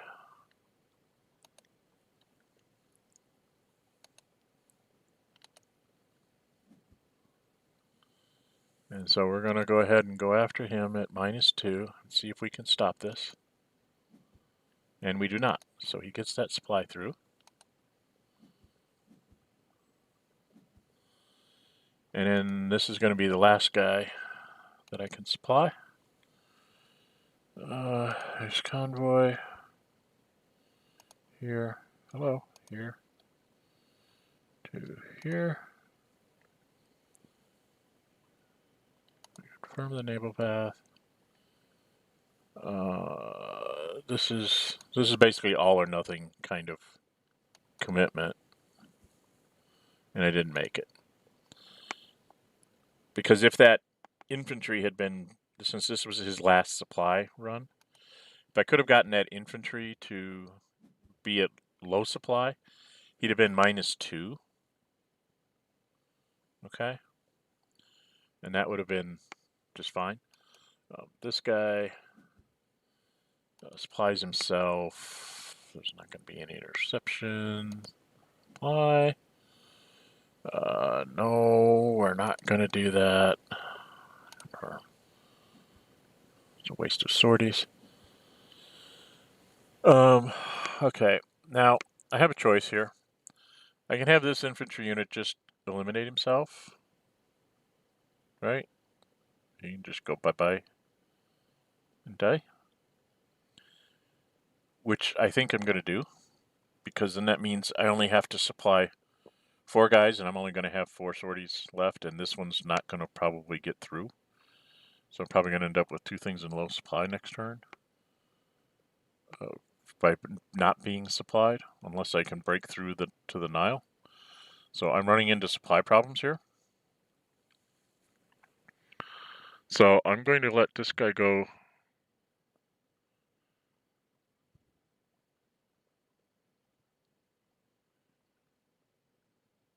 He's going to go to no supply.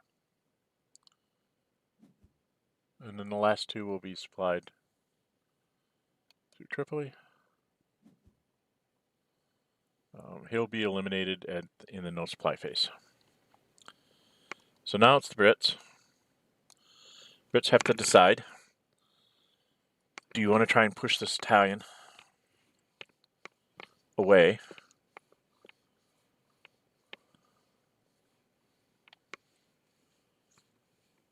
And try and regain El Alamein and make him have to fight you all the way back here again? Or not? You only have 16 points.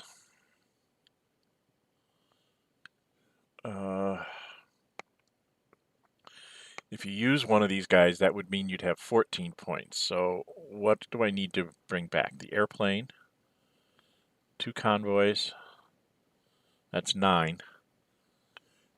And then either this fleet or Force H.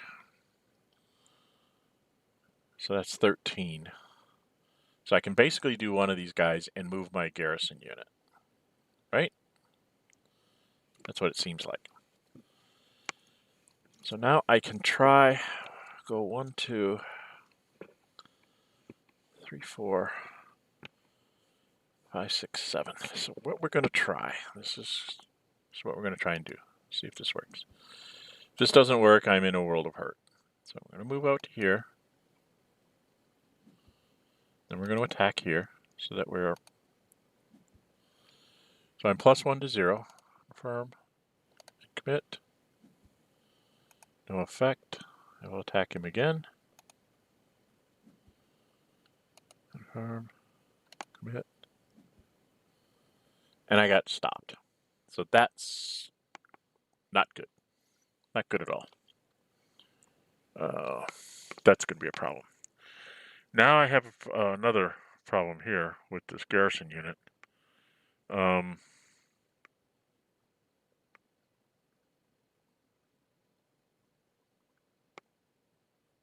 2, 3, 4, 5, 6. If I go into Jerusalem, he can get me isolated.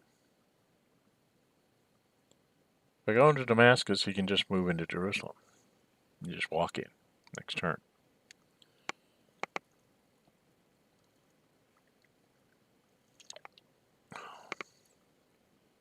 So I'm in a world of hurt. The Middle East is going to collapse here. So I need to think of how I'm going to try and salvage whatever I can. I do want to delay him as long as possible, so I'm trying to think of the best way to do that. And I'm thinking, since this is in fair terrain, you can go 1, 2. See, the Dead Sea here is a real problem because it lets you move to here if you hang on to Jerusalem. I'm trying to get somebody to be able to evacuate out through Suez into Kuwait to help me try and attack out that way.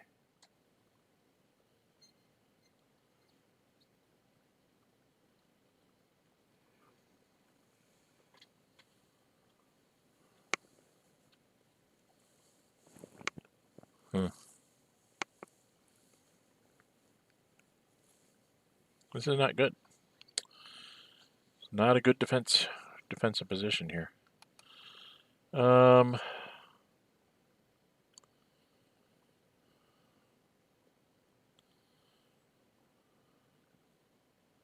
2, 3, 4, 5, 6, 7, 8. I have 1 attack. +1 to -1. Or I can just give up Jerusalem and go here, trying to defend port side in the Middle East.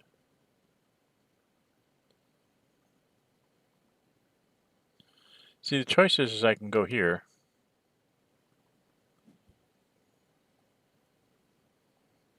And he can go 1, 2, call for an assault. This guy can go 1, 2, 3, 4, 5, 6, 7, 8, and attack it +1 to -1. And this guy would be -1 to -1 on an assault, which I could even add another guy in, so that it probably would be 0 to -1 on an assault. So he can have like one attack it +1 to -1, and 1 attack it like 0 to -1.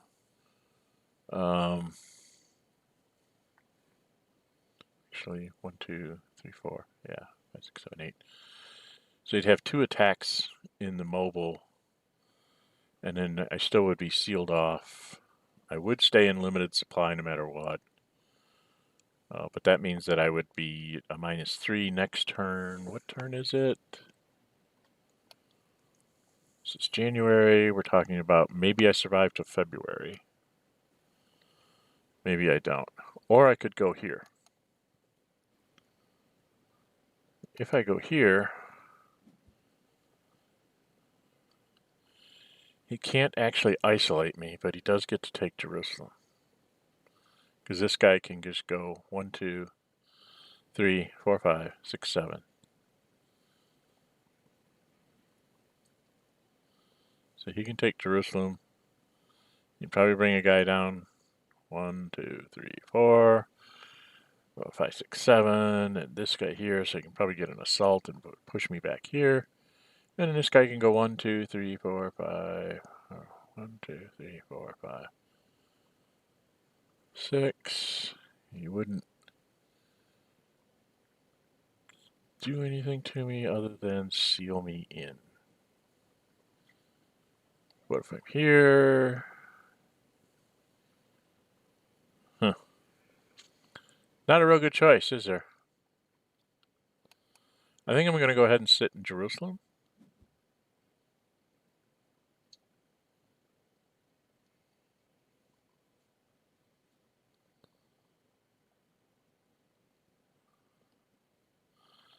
Because I can get isolated no matter what I do. Now, I wouldn't be isolated on the first attack here, but he could push me into this hex and then isolate me from here. So I would die in isolation. He'd still be able to run to the Suez. So here, I think I at least make him have to attack me for a turn, so he can't get to the Suez, which gives me a chance to get people back in Cairo and Suez. So that's what we're going to do. All right. And then I counted it, and I need my 13. I need 3 9s and a 4. So I'm done, unfortunately. Now, I could forego the fleet, and I could try to push him out with this guy, but it'd be a 0 to 0. And I really don't want to take the chance of getting like a 1-6 split against me and being flipped, because then I can't really afford to flip him back up. So that's why I'm not doing that attack.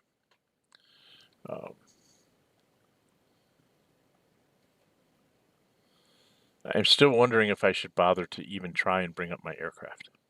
If I bring up my aircraft, voluntary elimination sitting there so that I have the choice to not bring up my aircraft if I want to. So I have 4 guys. Well, let's do this because I know that he's not going to waste his... I know the Germans aren't going to waste their thing here, so we just got to go through the form here. It'd be nice if the Axis could just mark like Force H in Gibraltar, not going to intercept it. Just leave it alone. So we just, could do this. But you got to do this every turn. The Germans go no. And then you just confirm the naval path and you're like done. Boom.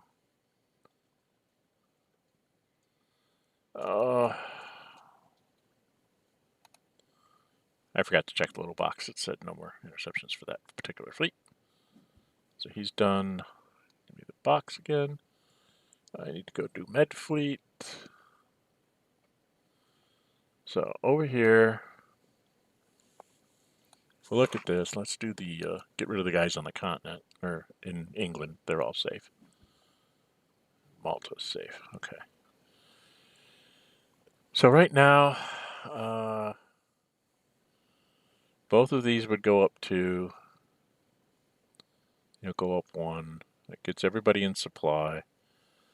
I'm not sure if I want to spend the points to bring back this guy.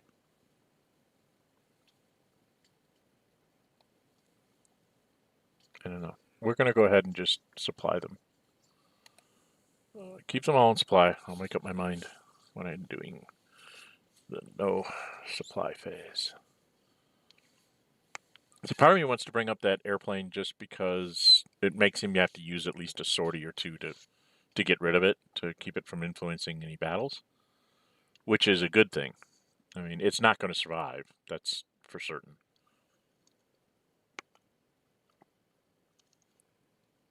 There's no good way for it to survive down here.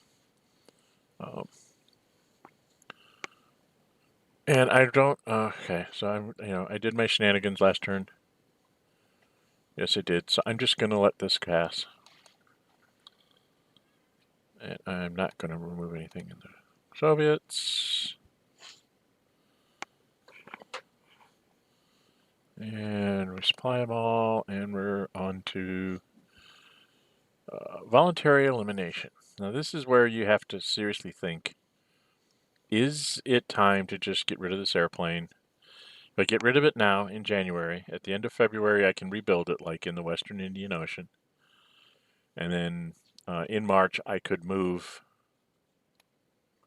it to like here, which would help me take out Basra. Or I can replenish it, which means the Italians will probably spend their points going after it. And then the Germans are going to come after me to try and bust through to Suez and cut off my supply and my ability to get to the Western Indian Ocean. Right? So, am I abandoning Egypt in February, or am I going to try and make a fight of it? That's the question I have to ask myself. I took a gamble last turn to try and push these Italians, but I could have pushed them back so that the BEF was in like the ELO or the El Alamein, or even just a hex in front of Alexandria, in front of the Nile River there.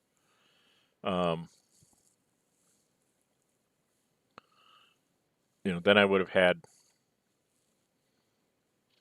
a definite position to fight for. In this case, I'm not sure I can fight my way out of here. And the airplane might be better rebuilt.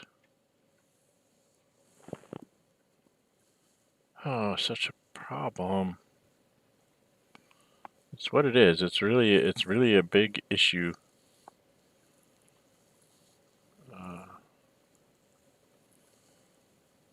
When you think about it, because if he gets adjacent to the Suez, then I can't supply through the Suez, and I can't get out to the Western Indian Ocean, Arabian Sea. I can't get over here through the Suez Canal, which is what I'm trying to do. I'm trying to get one of these units out through the Suez, at least into the Arabian Sea, so that it can come over here. And I really would need this airplane to come over here, and then I need to try and take out Basra before he can get like a German unit over here to help. Because the Italians and the Turks can't. Only the Germans can. which is why I was talking about, the Germans need to send an infantry unit down into Italy, into a port, because at some point the Italians are going to have to grab that infantry unit and bring it down here into one of these captured ports so that it can go and garrison Basra for me.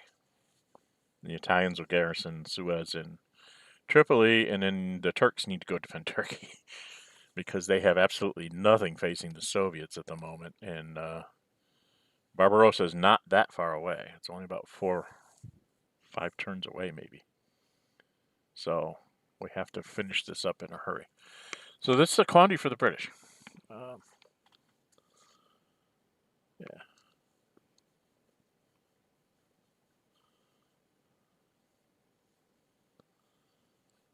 Yeah, I've not been.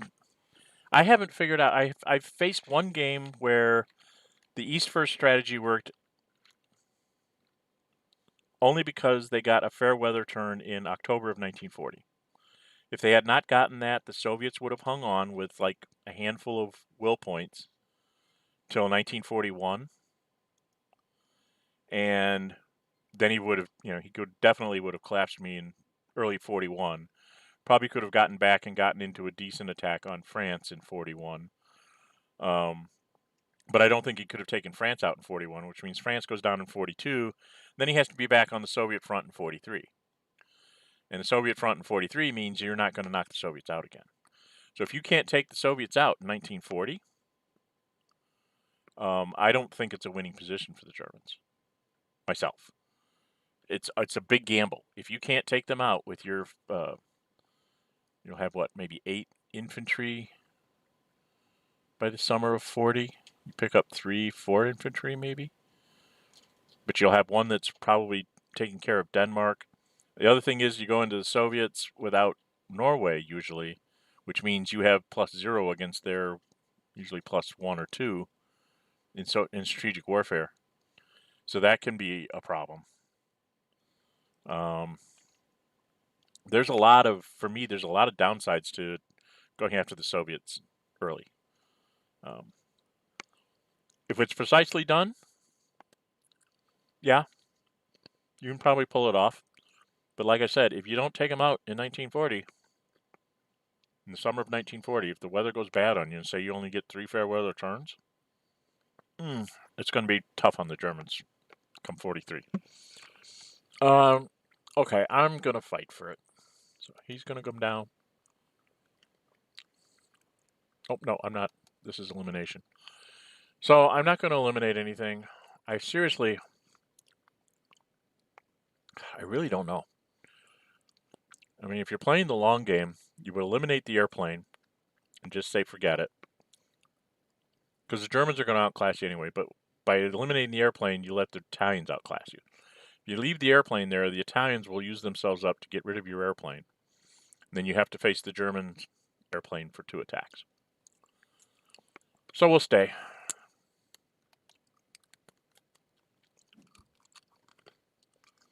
Of course, the Italians go, yes, we must do this. And now both their convoys, they have to bring those down. So now they don't have any escort for this convoy over here. The Germans have 21, so we'll do the convoy. And the Luftwaffe. And this Luftwaffe, of course. I have 12. I have a bunch of points to build, don't I? What do I have here? I've got 1, 2.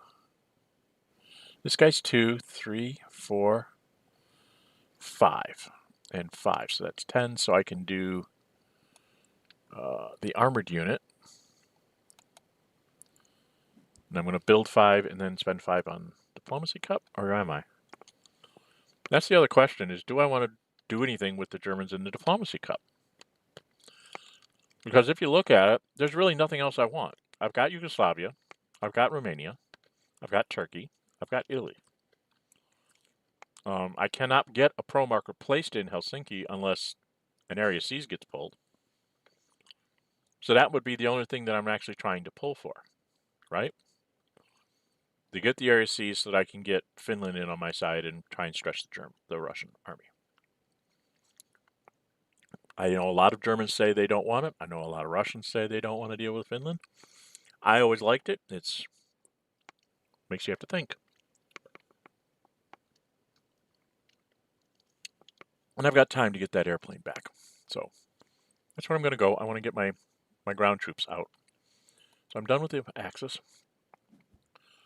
I already said I'm committing to doing this. I'm going to do that, which means I have to bring back my convoys. I have 4 left, and I'm going to have to go ahead and try and get the med because I need to try and intercept his supply stuff here, since he doesn't have an airplane, or a fleet, rather. Okay. So that's the West. There isn't anything for the Soviets. The Axis can build things. So we're going to go back to Germany, and we're going to actually build some of this. The Africa Army, this is something I do. I just stick it in Mets. I just say, the heck with this. This is too expensive to move around the board very much for me. You're on limited budget when you're going into Barbarossa, and I see people put him in the attack on Barbarossa, saying the extra 2 movement points makes the difference. I'm like, no, it doesn't. It's 2 production points. That's 2 regular infantry you can move who get 4 attacks each in clear terrain. That's 8 attacks versus his 5. So I'm sorry, I'd rather have the infantry. Speaking of which, we're going to put the 17th in Königsberg. We're going to put the 15th. We're going to move this. Who's this? Do I want the 17th down here, or do I want to? Yeah. And so we're going to put the 15th right now in Vienna. And in this last garrison, we're going to put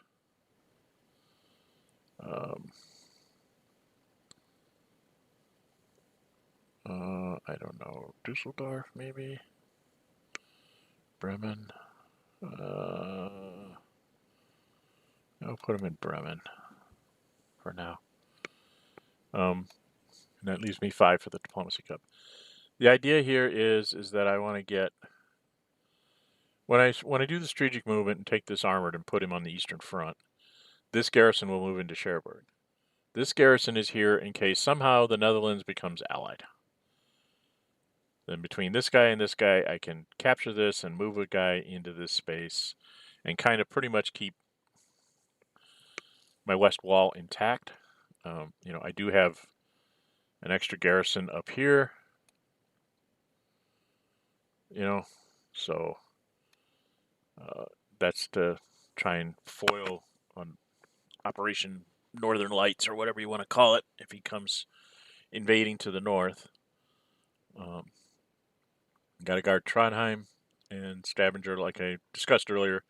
Beringer, if he comes into here, into Bergen, you can pretty much bottle this up for quite some time and then get real assets up there to help. So, thank you, Matthew. I'm going to end at the end of this turn because I'm a little over my 2 hours. So, Germans are going to take their shot, see what they do. They pulled a no event. And like I said, as far as the Soviets are concerned, it's more important to keep this cup diluted in case they should suffer a collapse. So they're going to go ahead and put a no event back in, and I'll put another no event back in. That confirms that. We are now in February 41. It is fair in the Med. This is very bad for the British.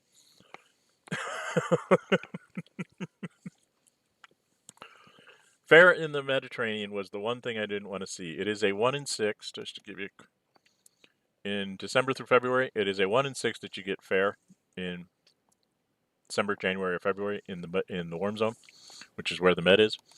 And him getting fair, the Axis now will be able to get us surrounded and get like 2 or 3 attacks here in fair weather. So even if I had been on the other side of the line, it wouldn't matter. They were all in the desert down here. So this is going to be a bunch of attacks here, and hopefully, from the German point of view, they will be, strong enough to break through and get me into Suez, or at least up to the Nile. I want to try and get past the Nile and get somebody adjacent to the Suez to mess up his supply. That's my goal here in February.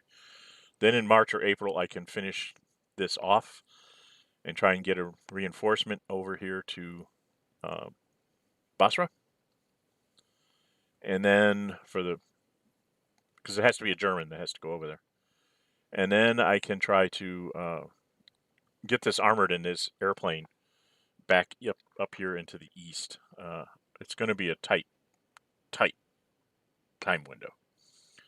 But so I'm actually glad that I didn't try to stay like in Damascus or something like that, where it's like, well, I'll just hold him up for a turn in poor weather because it's only an assault. It's like, no, he's going to have fair weather attacks up here, so might as well let him have his fair weather attacks down here. It takes him more movement points to get to me.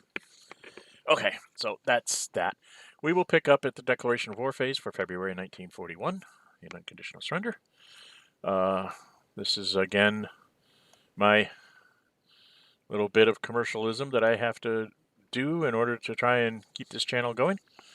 I'm Gen608. I do streams of Hex Encounter war games, starting with Unconditional Surrender because that's my current obsession. I also have put up videos on other Hex Encounter war games, Starship Troopers, Civil War, like 1861 to 1865 from Victor Games. You can look at my Board Game Geek handle. It's FHB Dren. No, it's Dren608 on Board Game Geek. And you can look at my collection of games. I have it all listed there and should be public. And then if you see a Hex Encounter war game that you'd like to see me stream or do videos on or whatever, drop me a message at Board Game Geek or leave me comments here if you would like to see something else. The most important thing is if you do like what you're seeing, hit the thumbs up button. That helps YouTube get this up there when they do searches. The algorithms look at the number of thumbs and say, hey, this is liked by a lot of people for Unconditional Surrender, so maybe this is what you're looking for. So that's why the thumbs up are important. If you really like what you're seeing, subscribe, hit the notify button, then you'll know when I'm scheduling another stream, and you'll also know when I upload any videos. I can tell you right now, I'm going to continue this tomorrow morning. Hopefully I won't go over my 2 hours tomorrow. I'm hoping to get through like February, maybe through March, get through at least a couple more turns, maybe see the Middle East fall from the British or them desperately hang on to it. If they can hang on to it till the end of March or even into April, which is a dream, but I don't know if they can. That's going to require some die rolls. If they can hang on to it into April, then that means that that armored unit's probably not going to make it back for Barbarossa. So Germans are going to launch with one less armored unit and possibly one less aircraft. So it could delay Barbarossa till July if I can hang on that long, which is one less turn for them to try and conquer Russia, which is a good thing, right? So it's all coming down to how long can I hang on to my paltry little defense force there in the Middle East and still try to get away with some units. Pretty soon I'm going to start losing will points for losing cities and factories and stuff, and my production is going to go way down. And when my production goes way down, that's when the Middle East tends to just totally collapse because you can't even do your convoys to supply things and stuff. So everybody just kind of goes kapoo. And that's the way we go. Okay? All right. Like I said, Gen608, subscribe, like, all that good stuff. And until we meet again, bye-bye.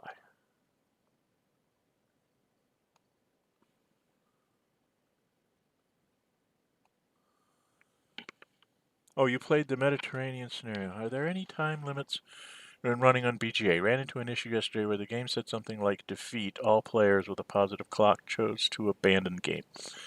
Okay. The only time that there's...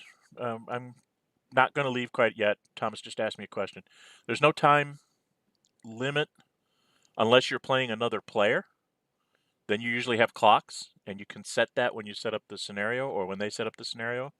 How many moves a day, and they actually, you can go into the FAQ and find out how they calculate how many, days and hours that you have between moves. And if you run out of clock time, then you will not get a +1 on your rating. Okay. The only way that you abandon a game is there's a thing up here in the menu session. Where is it? Up here in your menu, you can propose to abandon collectively the game. Okay. And that's how that would get messed up. You can also quit. I think when you're playing solo, quitting is the same as proposing. I don't think you can actually abandon. I can't remember. I haven't played a solo game in a while. This is the first one I've played in a long time. It's either quit or propose, gets rid of it. Now, they did have server problems just yesterday. So they did. Okay, Thomas. Yeah, they did have server problems yesterday, so it might have been part of that it just sort of kicked your game apart. And there's not a lot you can do about it if it did.